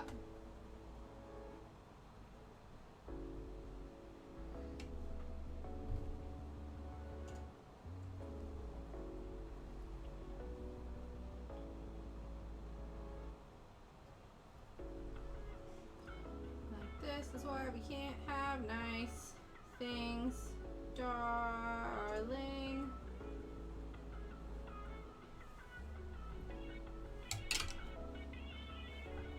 Yeah, this one's really twisty. I don't know if this was the first one we did or the second one, but this one is twisty as. Tis not happy with us.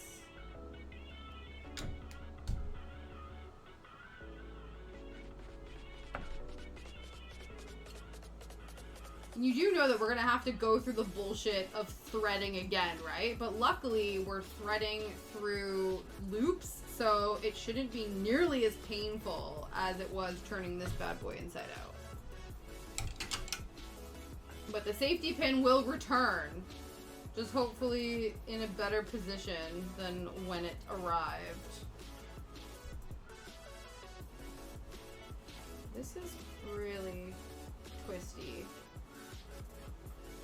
Why? Stop it. Stop with the twisting. I think we're just gonna hold it for a minute. You just stay here. The other parts are going okay. This part, not so much. Maybe I didn't cut it enough. Maybe there's not enough, whatchamacallit? There's too much, sorry, seam allowance shoved in there. And that is why it is struggling.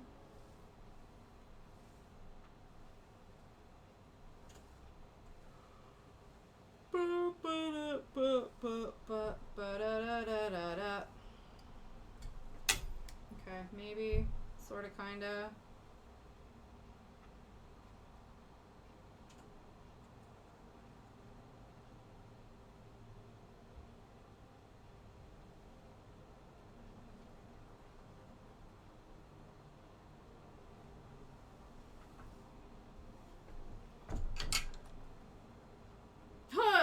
Fire it up? What do you mean fire it up? I'm concerned. What are we doing?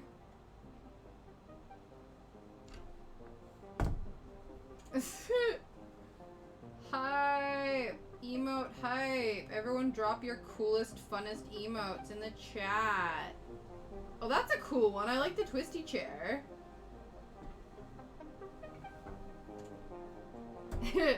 That's true. Shadow Stretch is a pretty good one. I'm like, where is he right now? He's on the sofa chilling. He's chilling on the sofa. Okay, I think we've finally done it. I don't...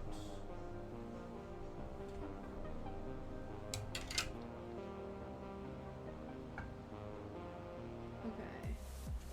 Okay.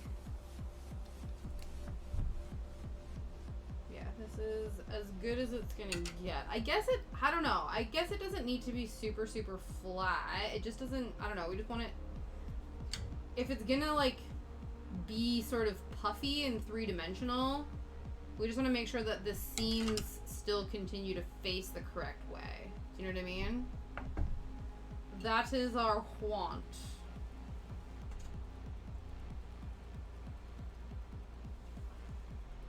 Okay. We've made a cord. Let's move over here again. Excuse me. Flip you guys around. Oh no! There we go.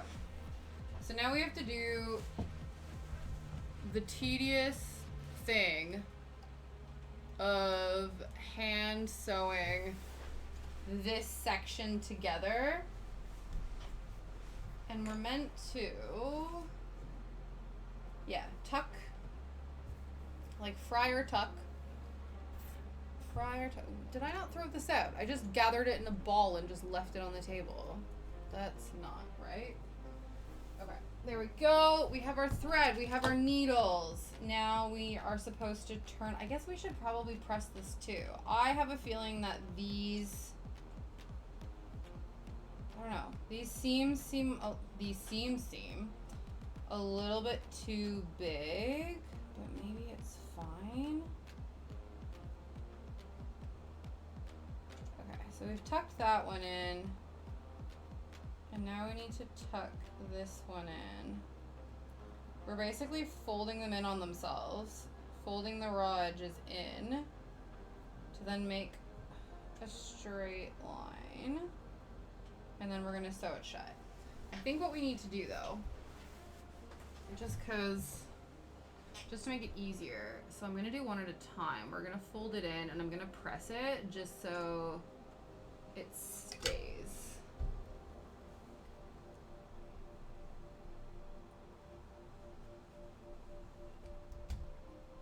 A little bit better. So we've done that one. And now we're gonna do the same thing with this guy.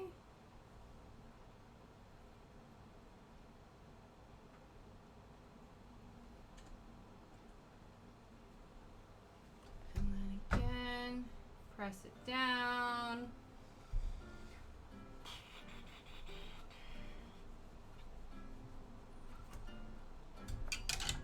So if we do this correctly, this is meant to be, like, you're not meant to know that this isn't part of the rest of the bunch.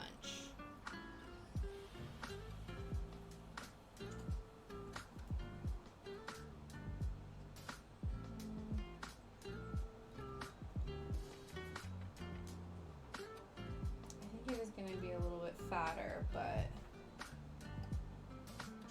I think this bit is gonna be in with the, like, hiding in the neck portion of the dress, so I don't think it's like a super big deal if it's not 100% even, but we shall see. Okay, Operation Slip Stitch. If I remember correctly, I think we're gonna have to Google it again just to be sure. But I also think we need a snack break. So let's grab our granola bar. Let's grab a sip of tea. And let's remember how to slip stitch.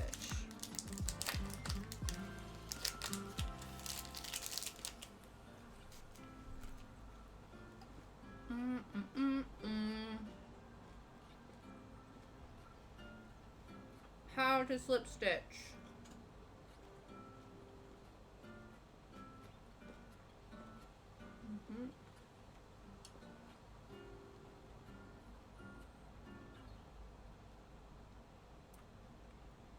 Right.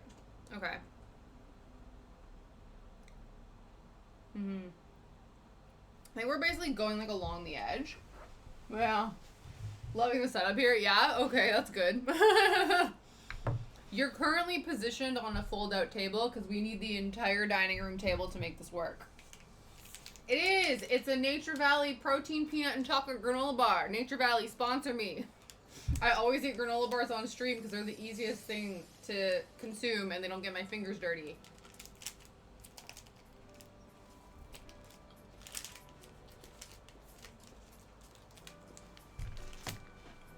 Okay.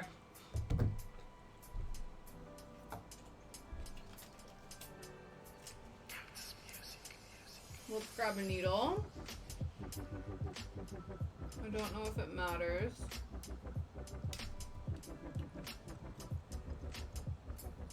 I guess we grab, I don't know, this guy.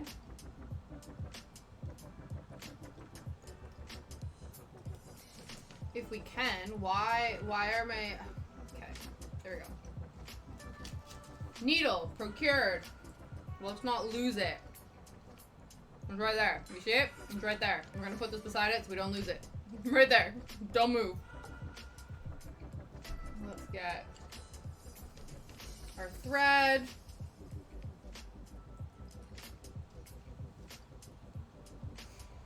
I'd rather have more than less. So we're gonna do an arm's length, even though it's just a tiny section, and then I'm gonna fold it in half.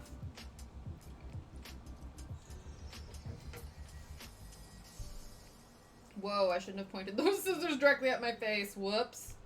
That was probably not ideal. Okay, there we go. I also need to cut this properly. There we go. I missed the little trash can. It's fine. All right. So now we got our needle. Whoa, we almost lost our needle. It's fine. We got it back. Let's thread this in here.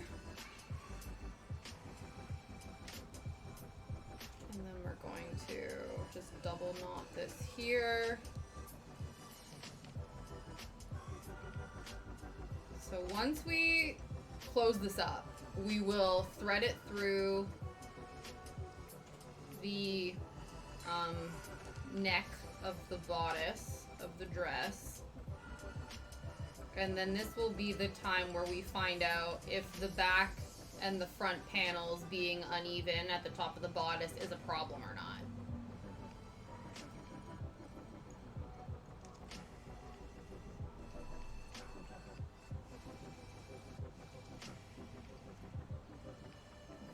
Double knot should be fine, should be good enough. Okay, now we're gonna hide our stitch.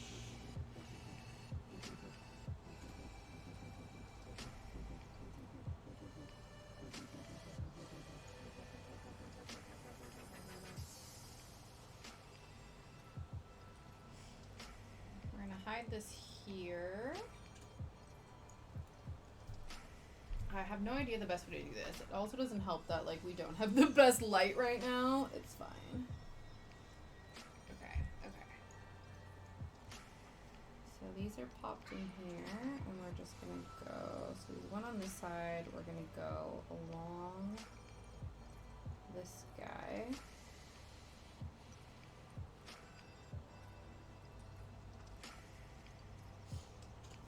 So we're going like just inside the edge along the like seam allowance of this.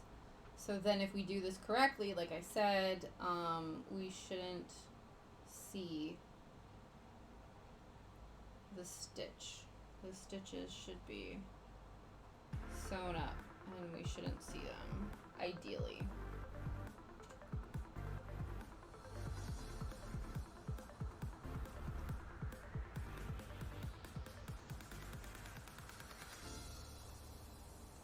I don't know what's going on with that stitch over there, but that's okay. I think that was from the sewing machine, so that's fine.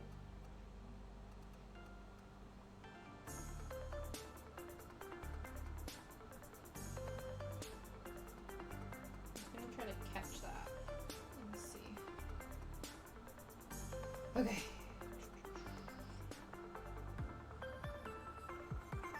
So I'm just gonna go back on myself. Maybe? Yeah, a little bit. Shit.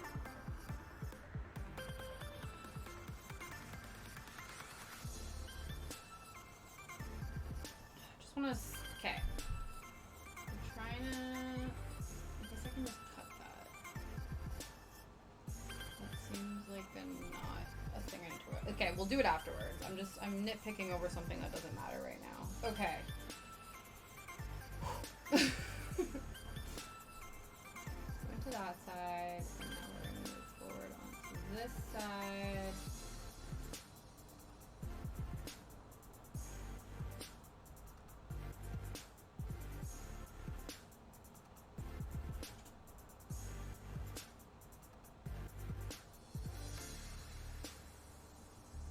I don't know.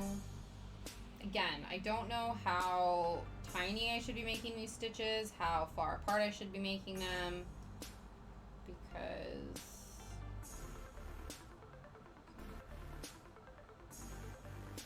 I probably should be making them a little bit closer together than this.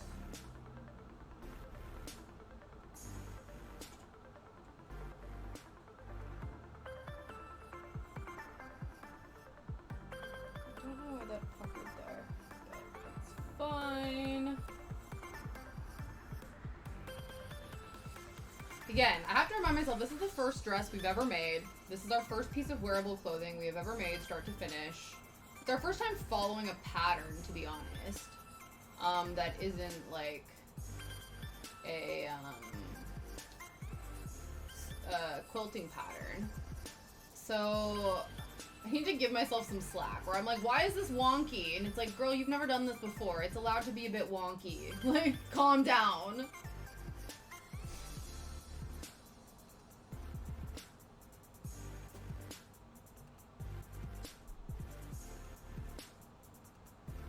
Remember which sides of the panel I'm on.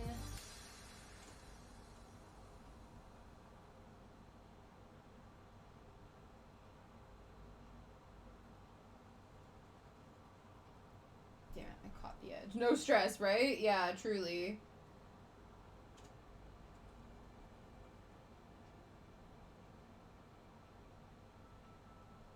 Okay, I'm just trying not to catch the outside bit of fabric.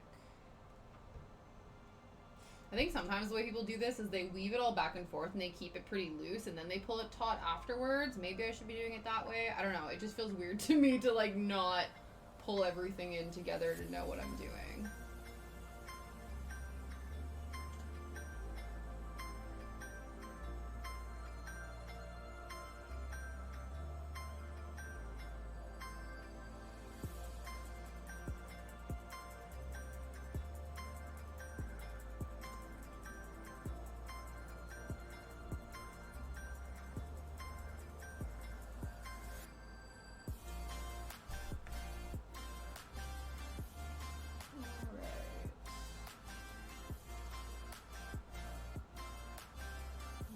Is a bit thicker, I think, than the other one, so.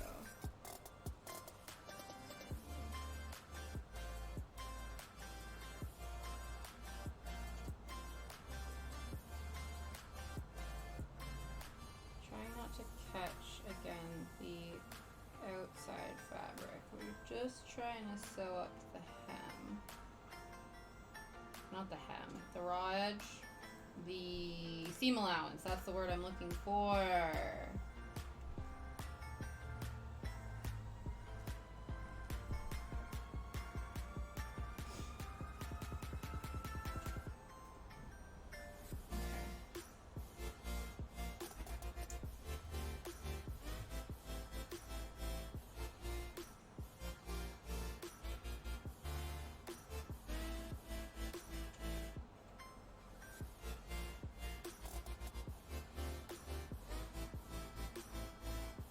I don't know how. I should probably be going closer to the edge. And I'm about to break. Okay, let's try doing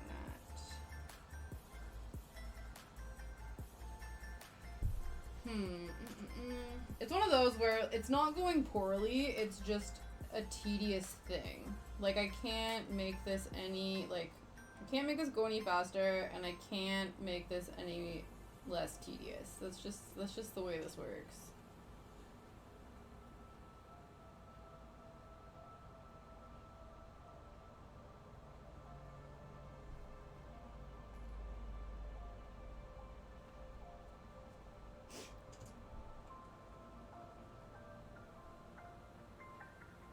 I think we're about halfway done, though, so there is an end in sight.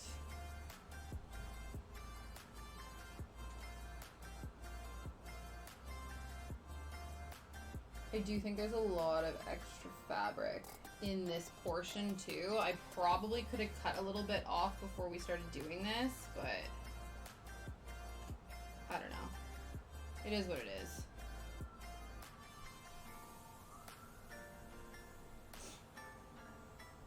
Yeah, you're like, sure, whatever, right? We'll get there.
Oh, Twitch has these new things in their stream info.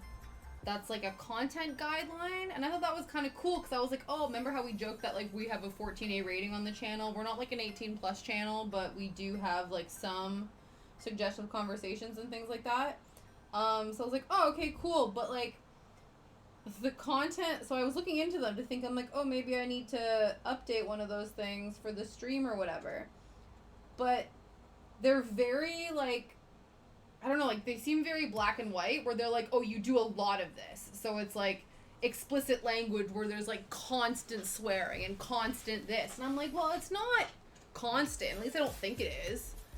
Guys, do I constantly curse? I don't think so.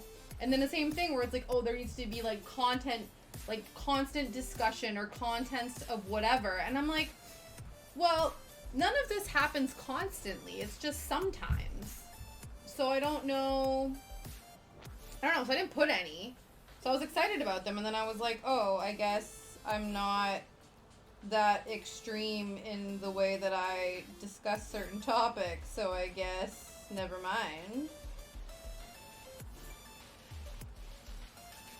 But yeah, it was just interesting. Like, I thought that that would be an interesting concept.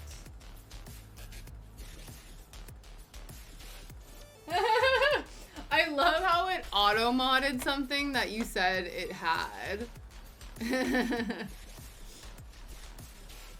Used to be slots and thoughts. That's so funny.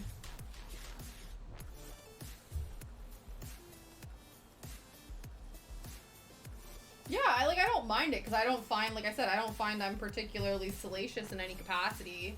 I think, you know, we talk about some interesting stuff sometimes, but I don't think it's anything that's like, I don't think it's something I want your child to hear us talking about, but I also think if you're like, you know, like a reasonable human being, you're not gonna be outraged.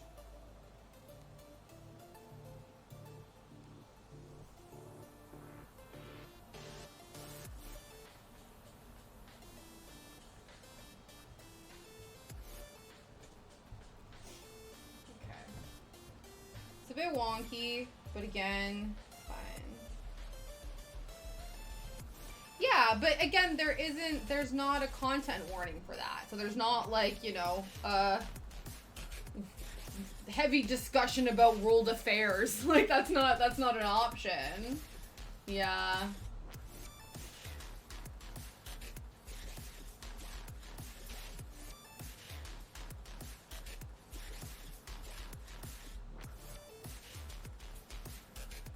Yeah, I guess so. I've never thought about that. Like, I've never thought of putting... Because I see a lot of people do that. Like, I've never thought about putting an age, like, marker in my descriptions or anything.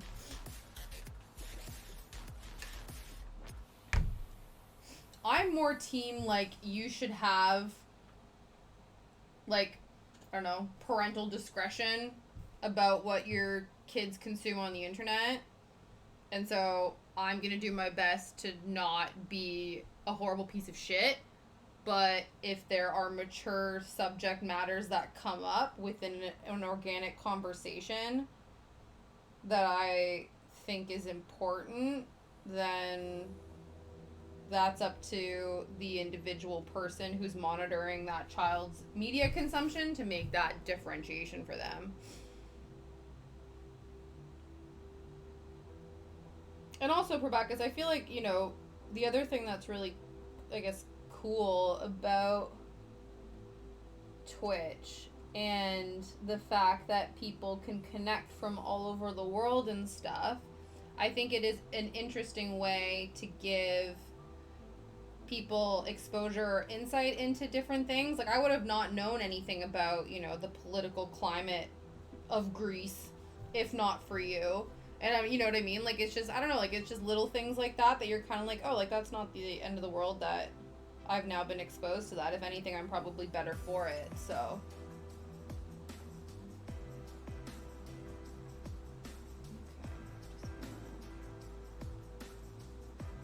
No, just give him the iPad with no oversight at 8. Yeah, right? Exactly. Or, like, let's give a 10-year-old access to social media and it'll be fine, you know? Like, absolutely not. Alright, okay, so now we just need, so we've cinched this up, we've closed this up, and now I'm just gonna make a couple knots, and then we're just gonna kind of shove it through and cut it.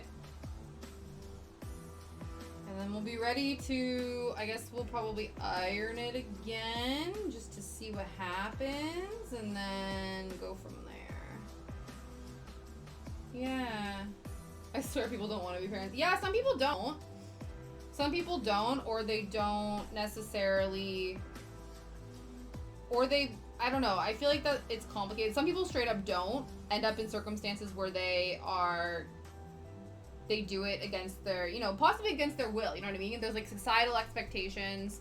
Like, I think if you decide, or like if you end up having children strictly due to societal pressure and like familial pressure, that to me feels like coercion, you know what I mean? Like, you've been coerced against your will to do something that you're not interested in, versus people who genuinely would love to be children, you know, or not children. I guess we all would like to be children sometimes. No responsibilities, am I right? But yeah. There's other people. Or some people want to be parents, but for different reasons, or for reasons that are more about themselves and less about the child. No judgment. I just, you know, I think sometimes people think that children can be an accessory or a thing that unconditionally loves you, but then there's no actual, like, thought into, like, what it means to raise a child. But yeah. The submarine imploded? Did they find it? Did they find the submarine?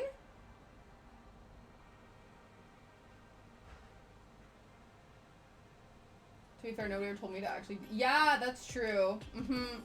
That's fair, Sniper. Like, yeah, nobody told me once... They all encouraged me to have them, and then once I did, they gave me absolutely no follow-up instructions.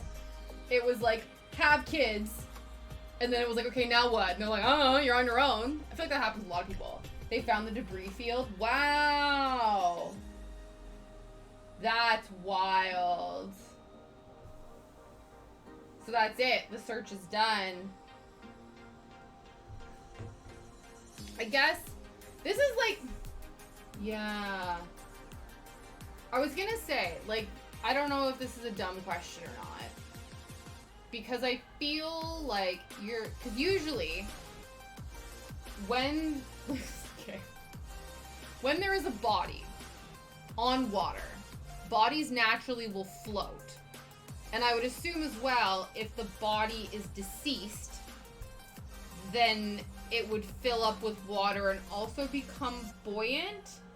But when you're so far under the water, you also have the pressure of the water on you. Basically, I'm just wondering if, like, if there are bodies to be recovered, are they at the bottom of the ocean or are they floating somewhere in the water to be found? You know what I mean? I don't know. I don't know enough about, like, physics and body science and stuff like that. But yeah, that would be, nope, that's terrible. The whole thing seemed cursed, though. Like, the more you found out about it, the more you're kind of like, what compelled you to want to do that? Do you know what I mean? Like, I don't trust, like, if I had all the money in the world and I decided to make something that was, like, remote controlled, like Mickey Mouse video game controller style, I would maybe trust that to go to a bottom of a lake.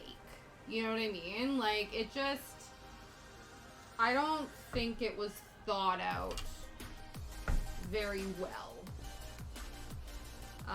But it's still tragic and sad that it happened. You know what I mean?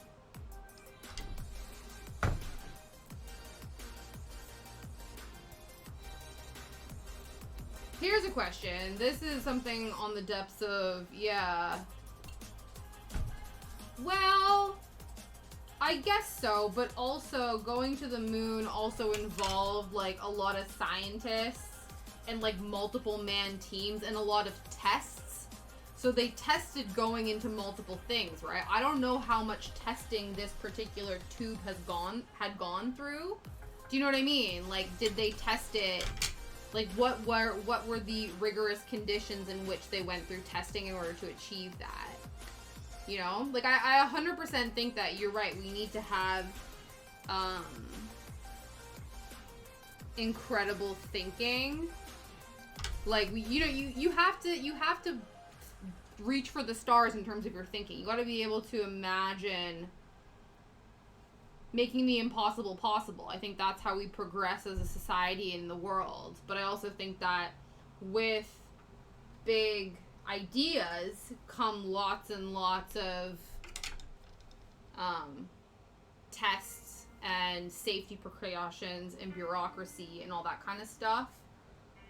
So if that's not happening, then that just, you're kind of playing with fire, unfortunately. Yeah.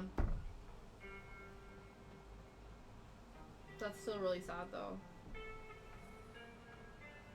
Was this the first trip? I think there was one more. I don't know how far down it went, though. Because I just remember I saw a thing where they interviewed somebody who had also been on it and also got trapped in it. But I don't know what that meant. Like, I don't know how far down they went. I don't know what they did. But it sounds like the guy who was talking to the, like, newscasters who had been in the thing was talking about how bad it was. But he was only talking about that after it had gone missing, so... Yeah.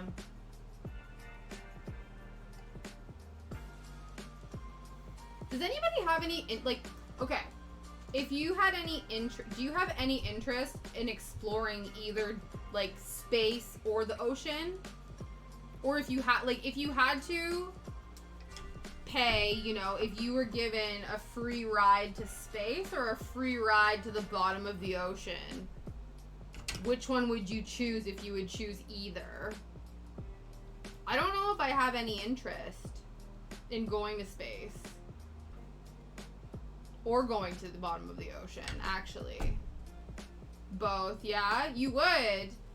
I could, like, there are people who I think are really interested in, like, knowing what else is out there. And I think that that's awesome. And, like, I would like to know what else is out there, but, like, from the comfort of my own earth, you know?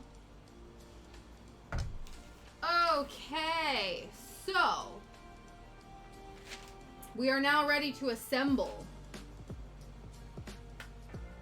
Dress, assemble. Okay, let's move back over here. Turn you guys around once again. So now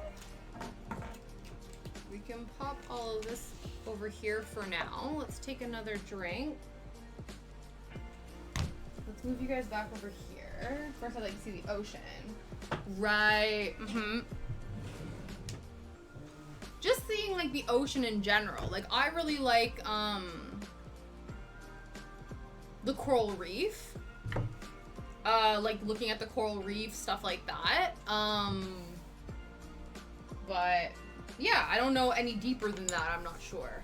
I also don't think, because even, like, when I was in Australia, there was the option to do scuba diving. And I was like, I don't think I could, like, just snorkeling was enough for me. Oh, my parents made it to the train station. They're gonna be here soon. So expect all chaos to, break through in a minute. But, before that, let's see if we can get this threaded. So we have our front panel and our back panel. But yeah, so my parents were meant to be coming back on Monday, but they canceled the second half of their trip, so they're actually back today, so that means tomorrow, I'm gonna work on this with my parents, yeah. Thanks. But yeah, so they should be back soon, which is super exciting. Shadow's gonna lose his goddamn mind. He's gonna freak out. Okay, let's see. Which side looks the least bad? I guess this side? Yeah. So we are now going to thread through. We're gonna do the safety pin trick. We're gonna get a different safety pin though, because that one's all full of stuff. I guess I can try to cut it out, but I have more safety pins, so we'll just use those.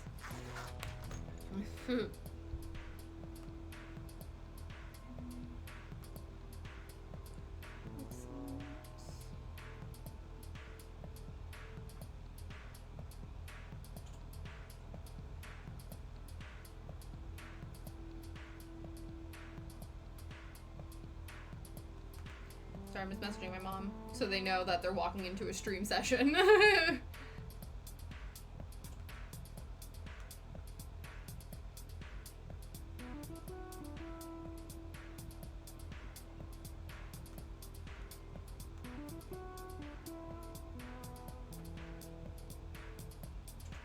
Okay. All right, so we decided that this was the cute side, I think. I'm not sure now. I don't know if it matters. Which side do we like the best and which side do we like the least? I guess we should maybe do like stitching side down. I don't know. I'm not sure. Okay, so we need to put the drawstring through. Absolutely not. No. No. No, as I've gotten older, I have no interest in any sort of, like, heights or anything like that. I do rock climb. Like, I will rock climb, but I think there will, like, I could boulder to a certain point, but I would never, like, free solo it. Ever, ever, ever. I think the thing, too, is, like, I am not an adrenaline junkie. Like, Liam has done skydiving. I have no interest in that. I think the thing, too, and one of the things that I was explaining to people is, like, I am an anxious person, so just existing in the world gets my adrenaline pumping sometimes, so I don't actually have to go out and seek, like, adrenaline dumping experiences, because that just happens in my day-to-day life. You know what I mean? But yeah. I used to love roller coasters. I've not been on roller coasters in a while. I did go on some, this was like, I don't know, 4 years ago or something when I went on my last roller coaster. And I was a bit like, I don't know if I like this anymore. I used to be down for roller coasters. My sister used to skydive. Yeah. Wow. Nope. Nope, nope, nope. That's wild. You love roller coasters? Yeah. It's been a long time since I've been on one, so we will see. I don't know. I don't know when, because I still would like to go to Disneyland Paris at some point in my life. Just Disneyland again in general. I went when I was younger. And I feel like, I guess you could, to be fair, there's enough to do at Disney that you don't need to be doing rides, but I would like to, you know? Maybe just like the little kid, like the small, not fast rides, you know? Just like the little, like, let's do It's a Small World or some shit, you know what I mean? Like nice chill rides. Nothing crazy.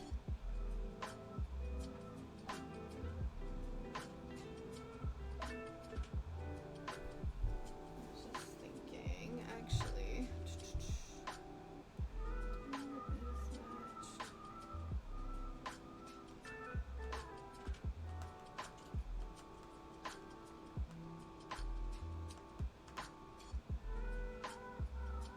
Cool.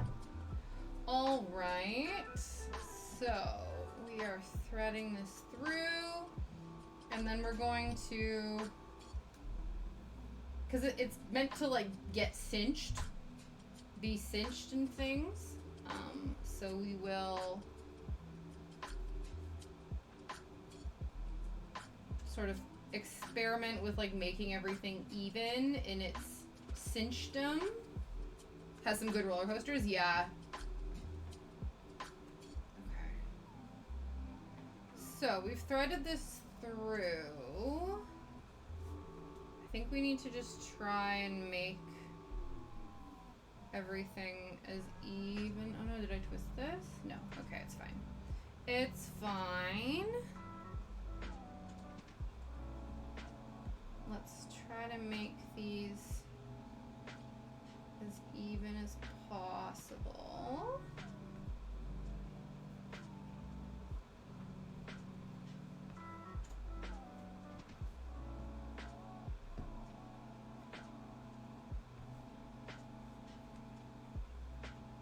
Okay. Is this even? kind of, yeah. Sort of, kind of, maybe. Never been to Disney. Where, I guess, would the closest Disney to you be Disneyland Paris Provacus? I don't know if there's one. Like, I don't know where the closest one to you would be. It is expensive, absolutely. Yeah, that would be the closest one. Because I know, like, there's Japan, is there a Disney in China? I know there's one in Japan. I know there's one. I know obviously there's 2 in the States. There's one in Paris. I think there's a few more. I'm not sure, though. Yeah, absolutely. Okay, so we have put this through here, and now we need to sort of like scrunch it, do some strategic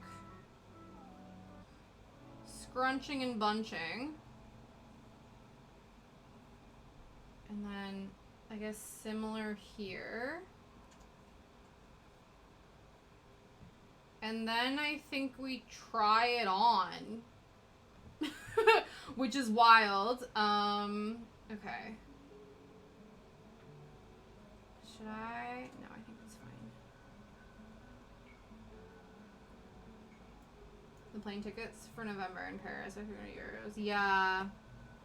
Oh, absolutely. No, it's not. It's not. That's like a big ol'. Okay. Should we? Let's put the dress on. This is, watch, my parents are gonna ring the doorbell as soon as I put this over my head. Okay. We're doing it. This is where we see if this actually works.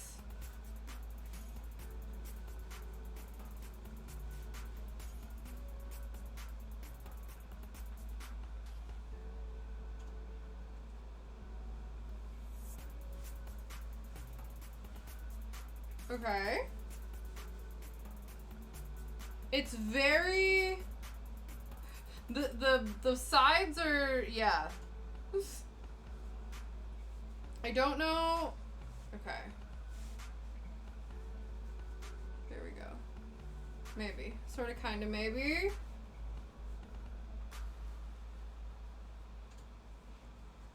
So if we just, like, yoink the shit out of it. I think it's meant to be, like, pretty high-waisted. Maybe it's not. I don't know.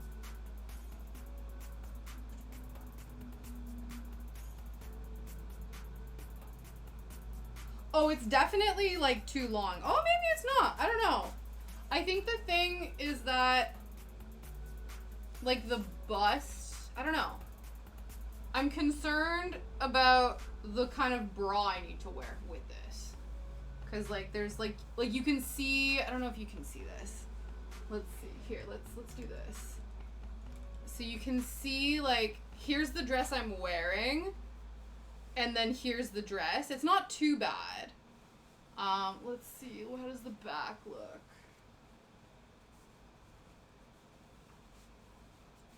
It's not bad.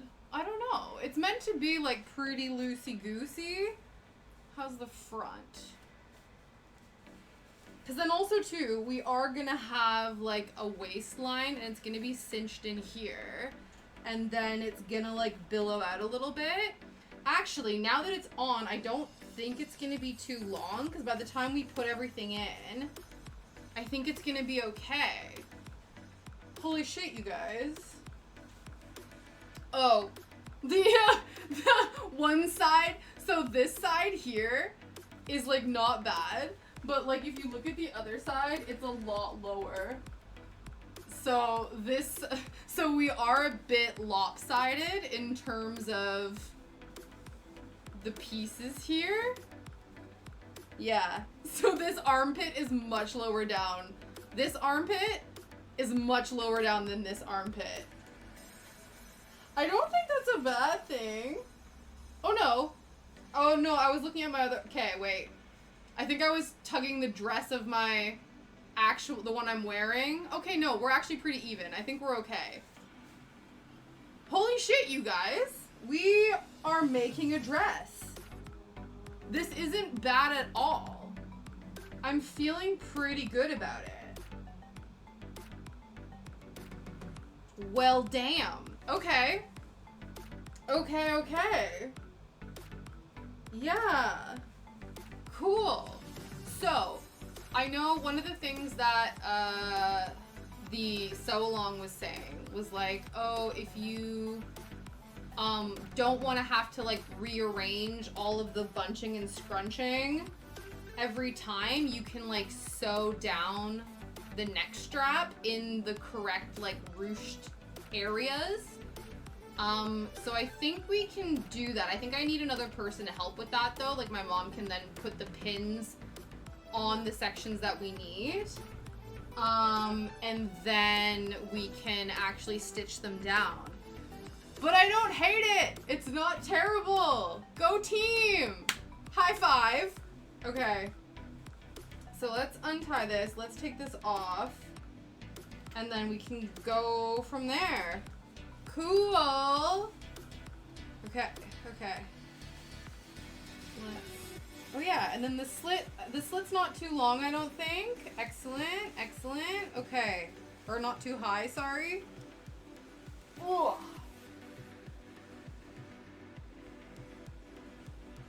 Amazing. Damn. Okay, that was, whew, I feel like a weight has been lifted off my shoulders. I feel like I was so concerned about, yeah, oh, we're big Rachel Maxey fans. We're big Rachel Maxey fans in this house. Okay. Yeah. All right. So, okay, sorry, we don't need to. Hi, Shadow. Tasha making a dress. Yeah. I'm making a dress, and it doesn't suck. He's like, I don't know what that means. I don't know what that means. Okay. Okay, so I guess, so the part that we hand sewed is like kind of here, but it's not that bad. It's not that bad at all. Damn. Wow. I'm pumped now, you guys. This is amazing. This is amazing. Okay. I think we should work on the belt now, because I think that will be, I don't know if we have enough. Who knew that it was gonna take us like 2.5 hours just to make a fucking drawstring? Excuse my language, but like, really? Like, we made whole ass dress panels in like 2.5 hours, and it was this thing that took the longest. Oh, I'm glad. Thank you, partner. Thank you. Thank you guys for, yeah. Oh my gosh. I'm so excited. We are family. It's true. Yeah. We're, yeah, totally. I told you, we're 14A. I'm pretty sure 14A movies allow for like a couple swear words. Let's check. Let's Google what a 14A rating will get us. Because, okay, I think that that's what we are. I think we're allowed, I think you're allowed, like, I think you're actually allowed a swear word in a PG-13 movie. 14A rating meaning. Okay, but what does that mean? Okay.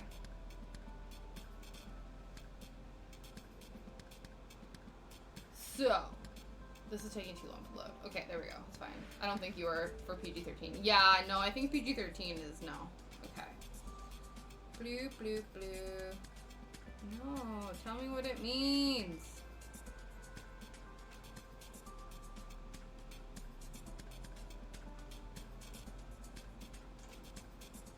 Okay, so apparently a 14A meeting is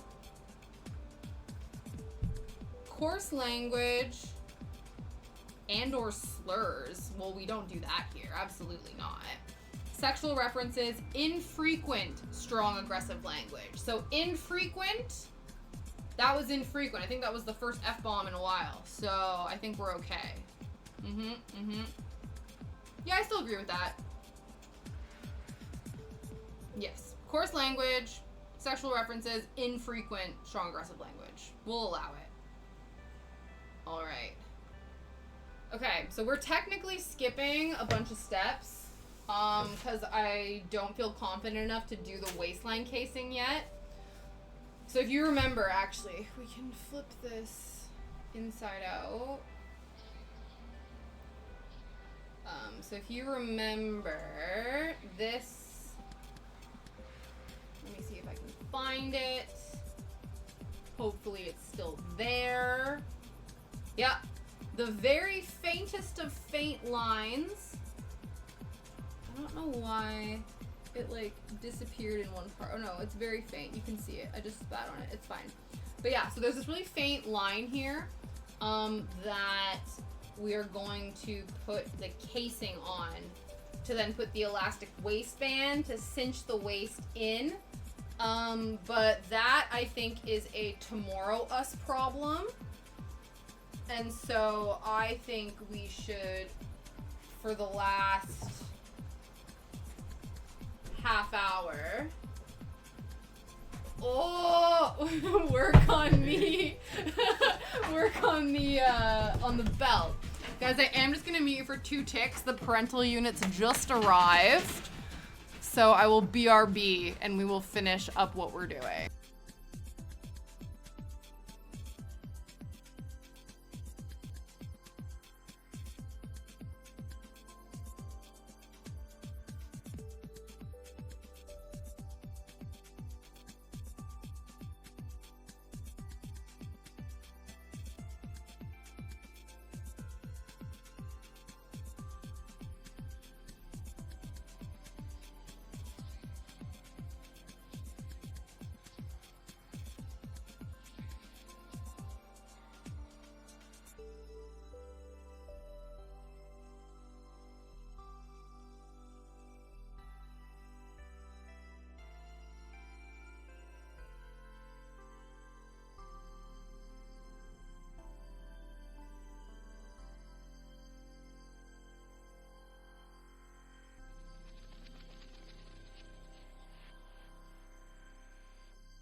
No, we're not raiding yet, Probacus. I just needed to greet them. They came through the door, and like I said, Shadow lost his shiz. Rightfully so. But yeah, so no, they're here. They're just over there. Shadow is just so excited. I'm also very excited, but you know, we're here. We're doing the thing. So we are going to work on, we have like 20 minutes left in the stream before we raid out, and so we're going to Yes, yes, everyone says hi. My father says hi. But yeah, so we're gonna work on our waistband. Shadow, lay down.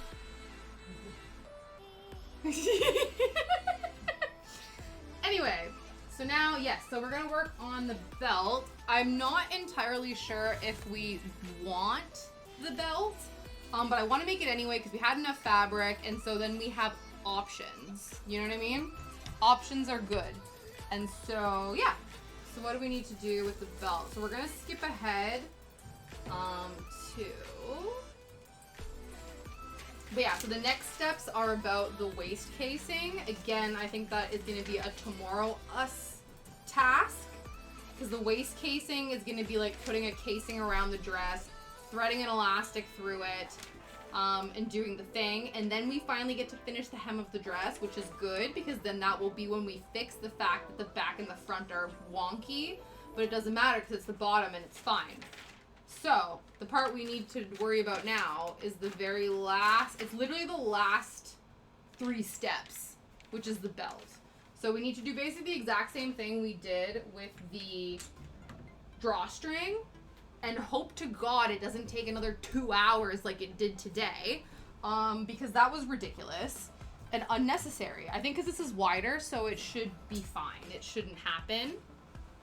But yeah.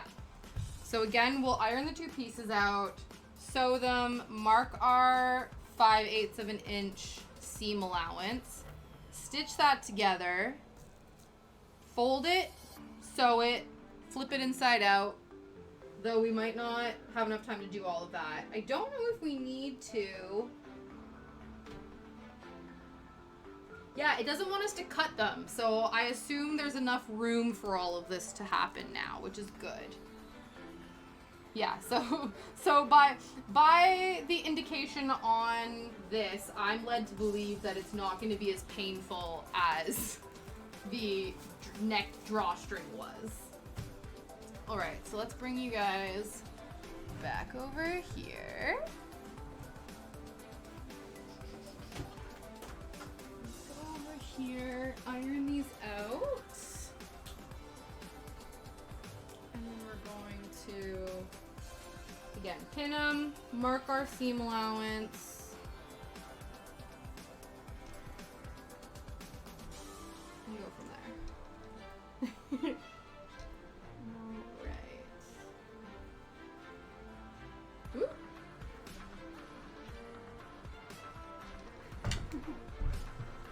Okay.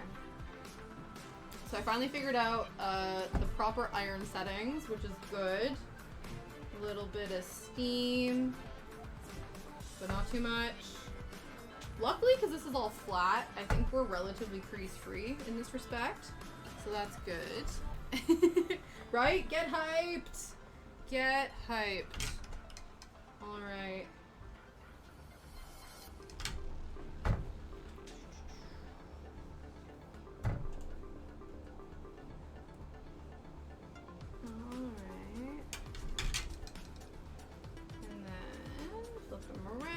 So there's a little notch on either side of them, so we're meant to match those up.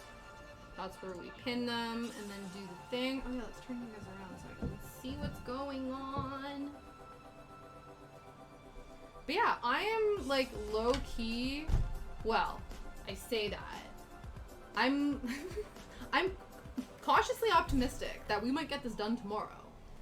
I feel like, you know, I think it could happen. If not, it'll definitely be done by Tuesday. So I think this is the first time, you guys, that I have accurately predicted how long a particular project is going to take, and it's actually going to happen. Mind you, I did have to do some offline, off-stream work on it to get it to be this way, but the fact that I did, you know what I mean? Like, the fact that I knew it wasn't going to, it was going to take longer than my allowance.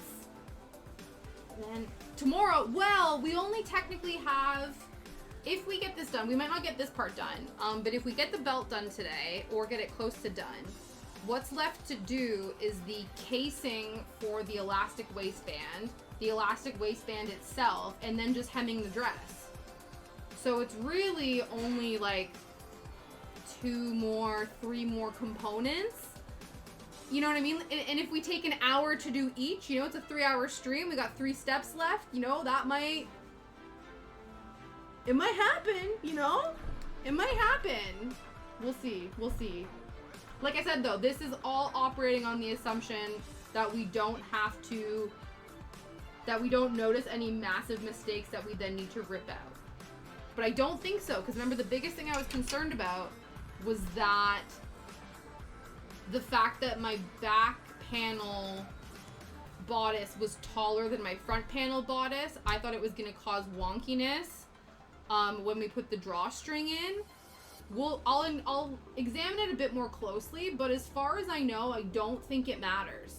I think that the dress is like floofy and loosey-goosey enough that it shouldn't matter.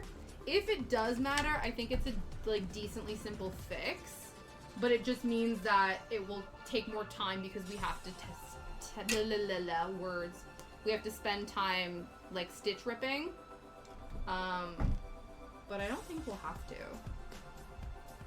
All right. Make sure we've lined up our 2 slotted edges. We're going to... Actually, we should probably do this over here, where it is flatter and not squishy. Do it again. Turn you guys around.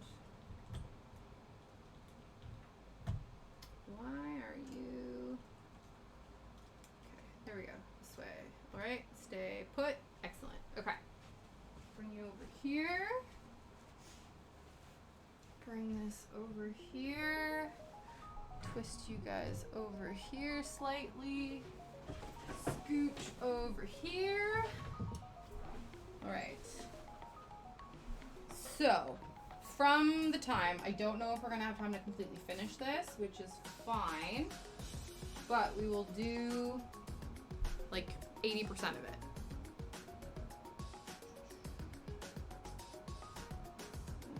Let's line these up here.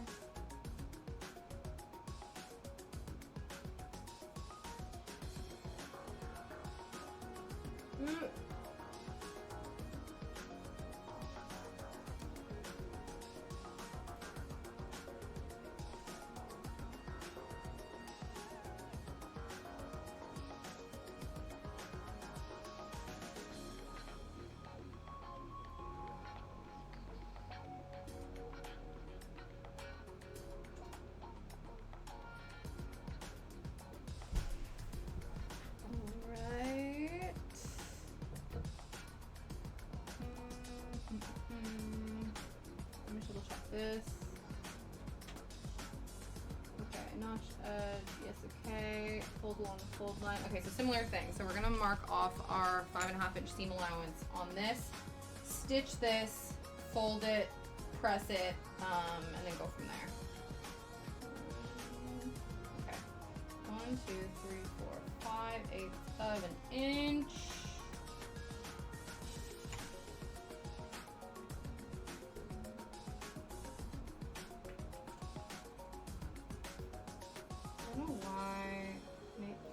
Why did I put the pins here? It's fine.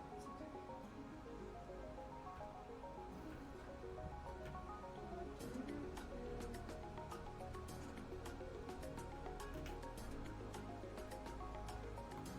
okay. Oh, Shadow's gonna be so happy that his favorite playmate's back again. He's like obsessed with my dad. I think because my dad like play wrestles with him. Not that me and my mom don't try to. But for some reason, I don't know, like he's very gentle with us, which I guess is nice, but I've been the one who's been having to do all of the wrestling, and then in the evening he's been, you know, demanding all the attention. Liam gets home from work, he's exhausted, and it's finally cool enough, and he's like, oh my god, play with me. So at least now there's like 4 people in the house that we can like bounce off of each other. So it'll be like, oh, okay, it's your turn to play with him. Okay, no, now it's your turn to play with him. Just so that he gets the full amount of playtime that he desires. Yeah, right? And a dog craving attention. Never heard of it. Exactly, Probacus. Yeah, who would have thought? that a 2-year-old dog would be absolutely asking for all the attention all the time. Who would have thought?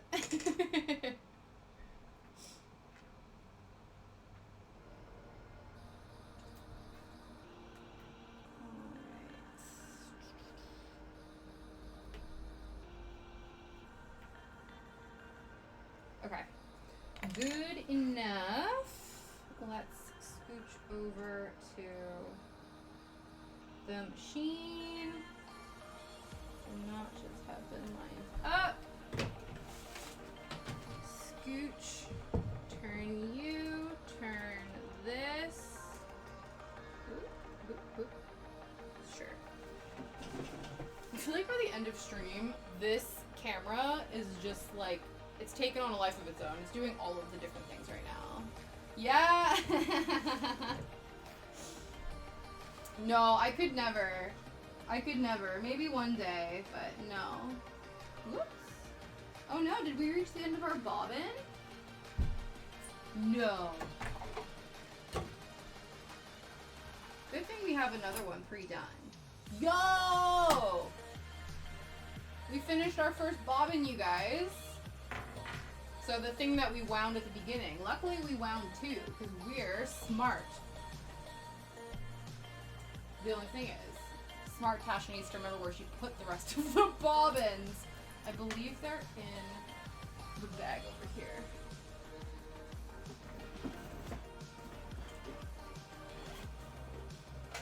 Excellent.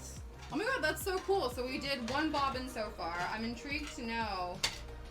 I think we're like, what, 80% done? And we've only gone through our first bobbin? That's pretty good. Put that there. Now I gotta remember how to reload it. It's going clockwise. Okay.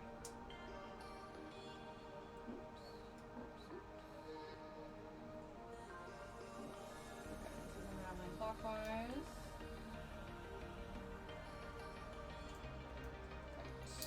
Okay, that's in there. Hopefully,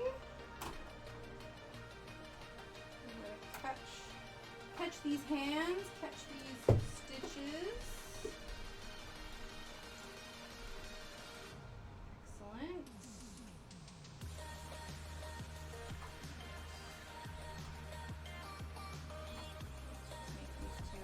Even, pop that back, put this in here, pop that shut. Okay, now we're cooking with gas.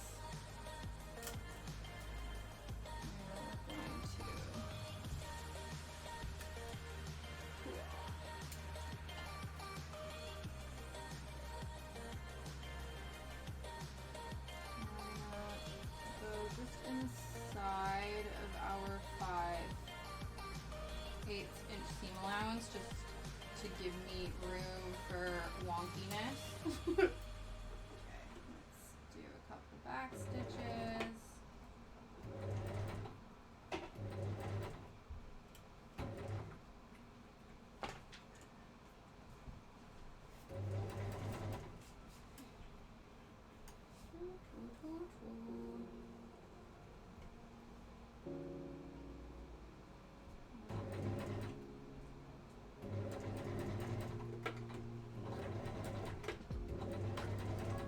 Cool.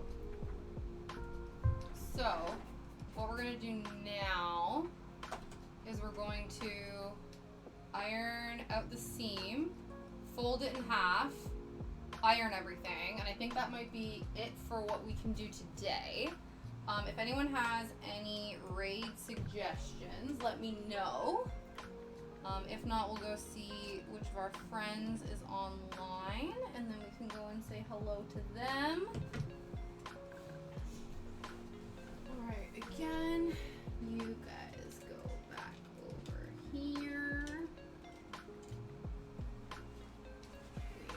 Twist this over here. Grab you, twist you. Oops. I still have, like, my nails are so chipped now. This is the nail polish I was wearing for my reception. To be fair, the fact that some of it is still holding on is pretty impressive. It's not all flaked off by now. But I've noticed that bits are, like, getting caught on things. I'm like, I probably should just remove it all. I should just remove it all. But it's okay. Alright. Let's press this seam. Fold it in half. Press the half.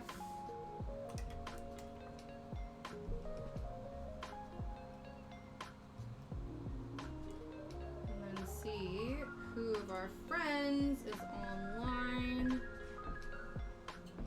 And like I said, we'll be back here tomorrow, either finishing this dress or getting pretty ding darn close to, which is very exciting.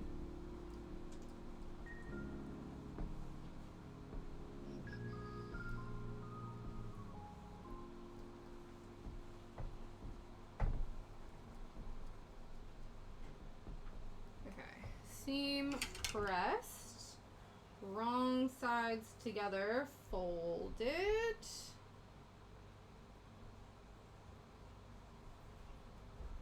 I might start from the center because I know that these are lined up, just in case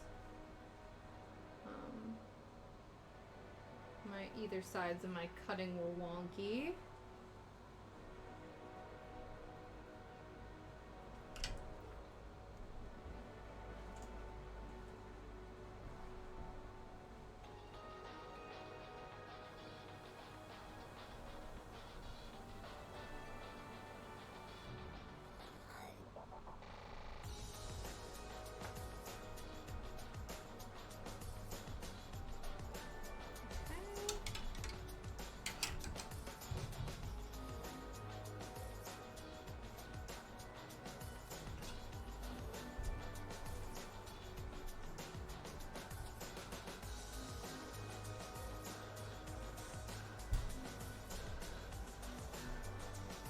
But yeah, this should stay. If not, we can quickly fold it. I don't know, maybe I'll finish this off stream just because we've already obviously seen the painful process of what happens when I sew things together and then have to try to flip them inside out or right side out.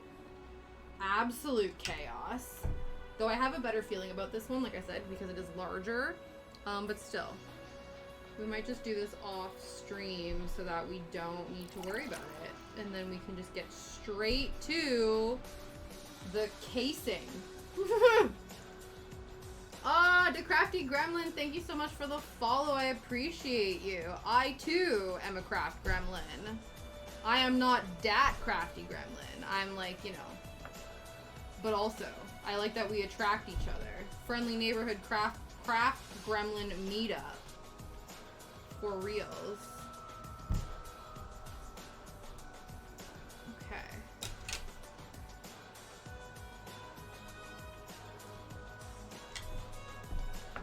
See, the thing is, I'm gonna have to start thinking about what we're gonna do after this. Exactly, yeah, exactly, right? From one craft gremlin to another. What kind? I guess it's sort of like a flowy A-line. I don't know, words. It's like, I don't know, the way I would describe it is like Grecian flowy dress. It is this pattern specifically. But yeah, a very basic bitch, but hopefully very glamorous pattern is what we're making. So this is day 5. Day 5 of the,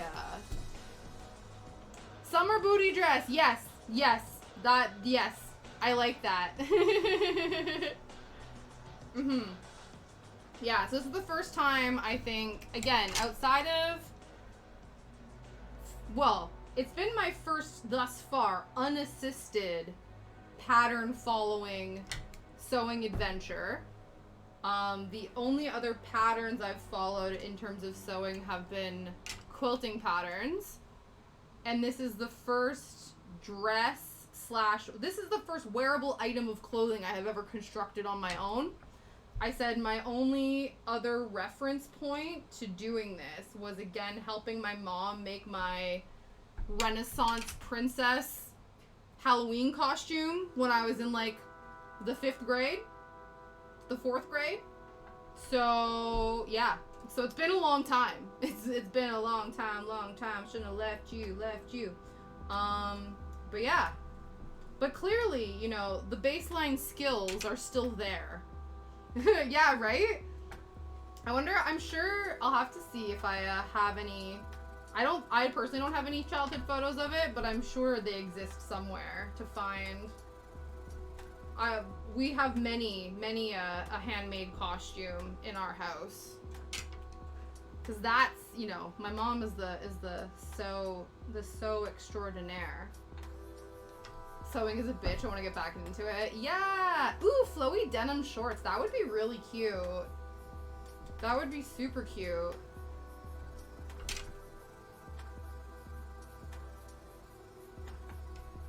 Yeah, I have another dress pattern. It's like a more kind of structured dress. It's similar, actually. I have a black dress that's like my go-to black dress for everything. And it's a pattern that's very similar to that style, but it's, again, like I said, a much more structured piece. It's only, apparently this is like a level 1 pattern, a McCall's level 1 pattern, and that one I think is a McCall's level 2. So it's more structured, but I think it is still meant to be like easy peasy enough. But yeah. All right. So we have now sewn. Let's move us back over here. We've folded. I think I want to again mark out my seam allowances before I sew this. But we have reached the end of stream today. It is 6 o'clock. If anyone has any raid suggestions, let me know.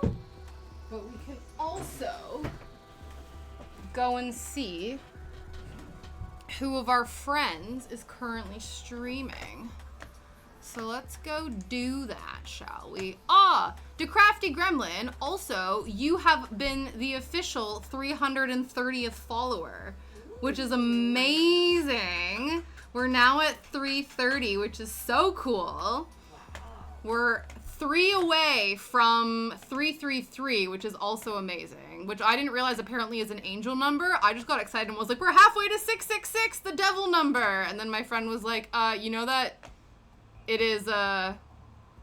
I'm like, it's actually an angel number, and then the devil number is in direct opposition of that. And I was like, oh, clearly I know more about the devil than I do about the angels.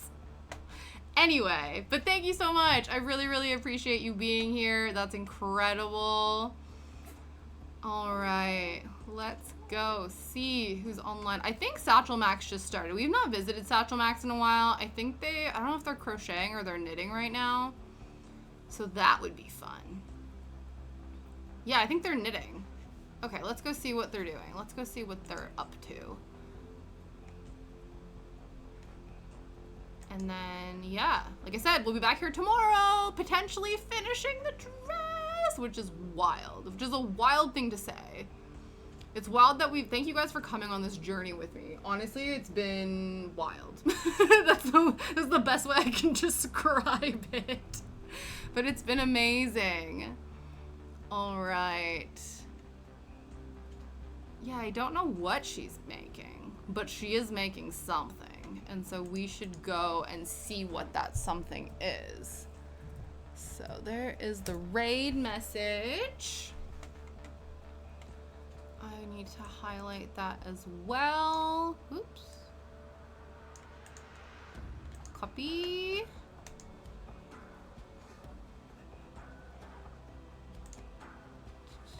Bye, Kat. I'll see you tomorrow, hopefully, for your short work day. And yes, have an amazing rest of your day, everyone. Thank you for stopping by and being fabulous, coming on this journey, suffering through whatever shenanigans occurred trying to flip that drawstring inside out. That was a lot. I don't know why. It didn't need to be. I still have not figured it out. Maybe by the time we do this one, I'll have figured it out. But until then, see you guys later. Bye!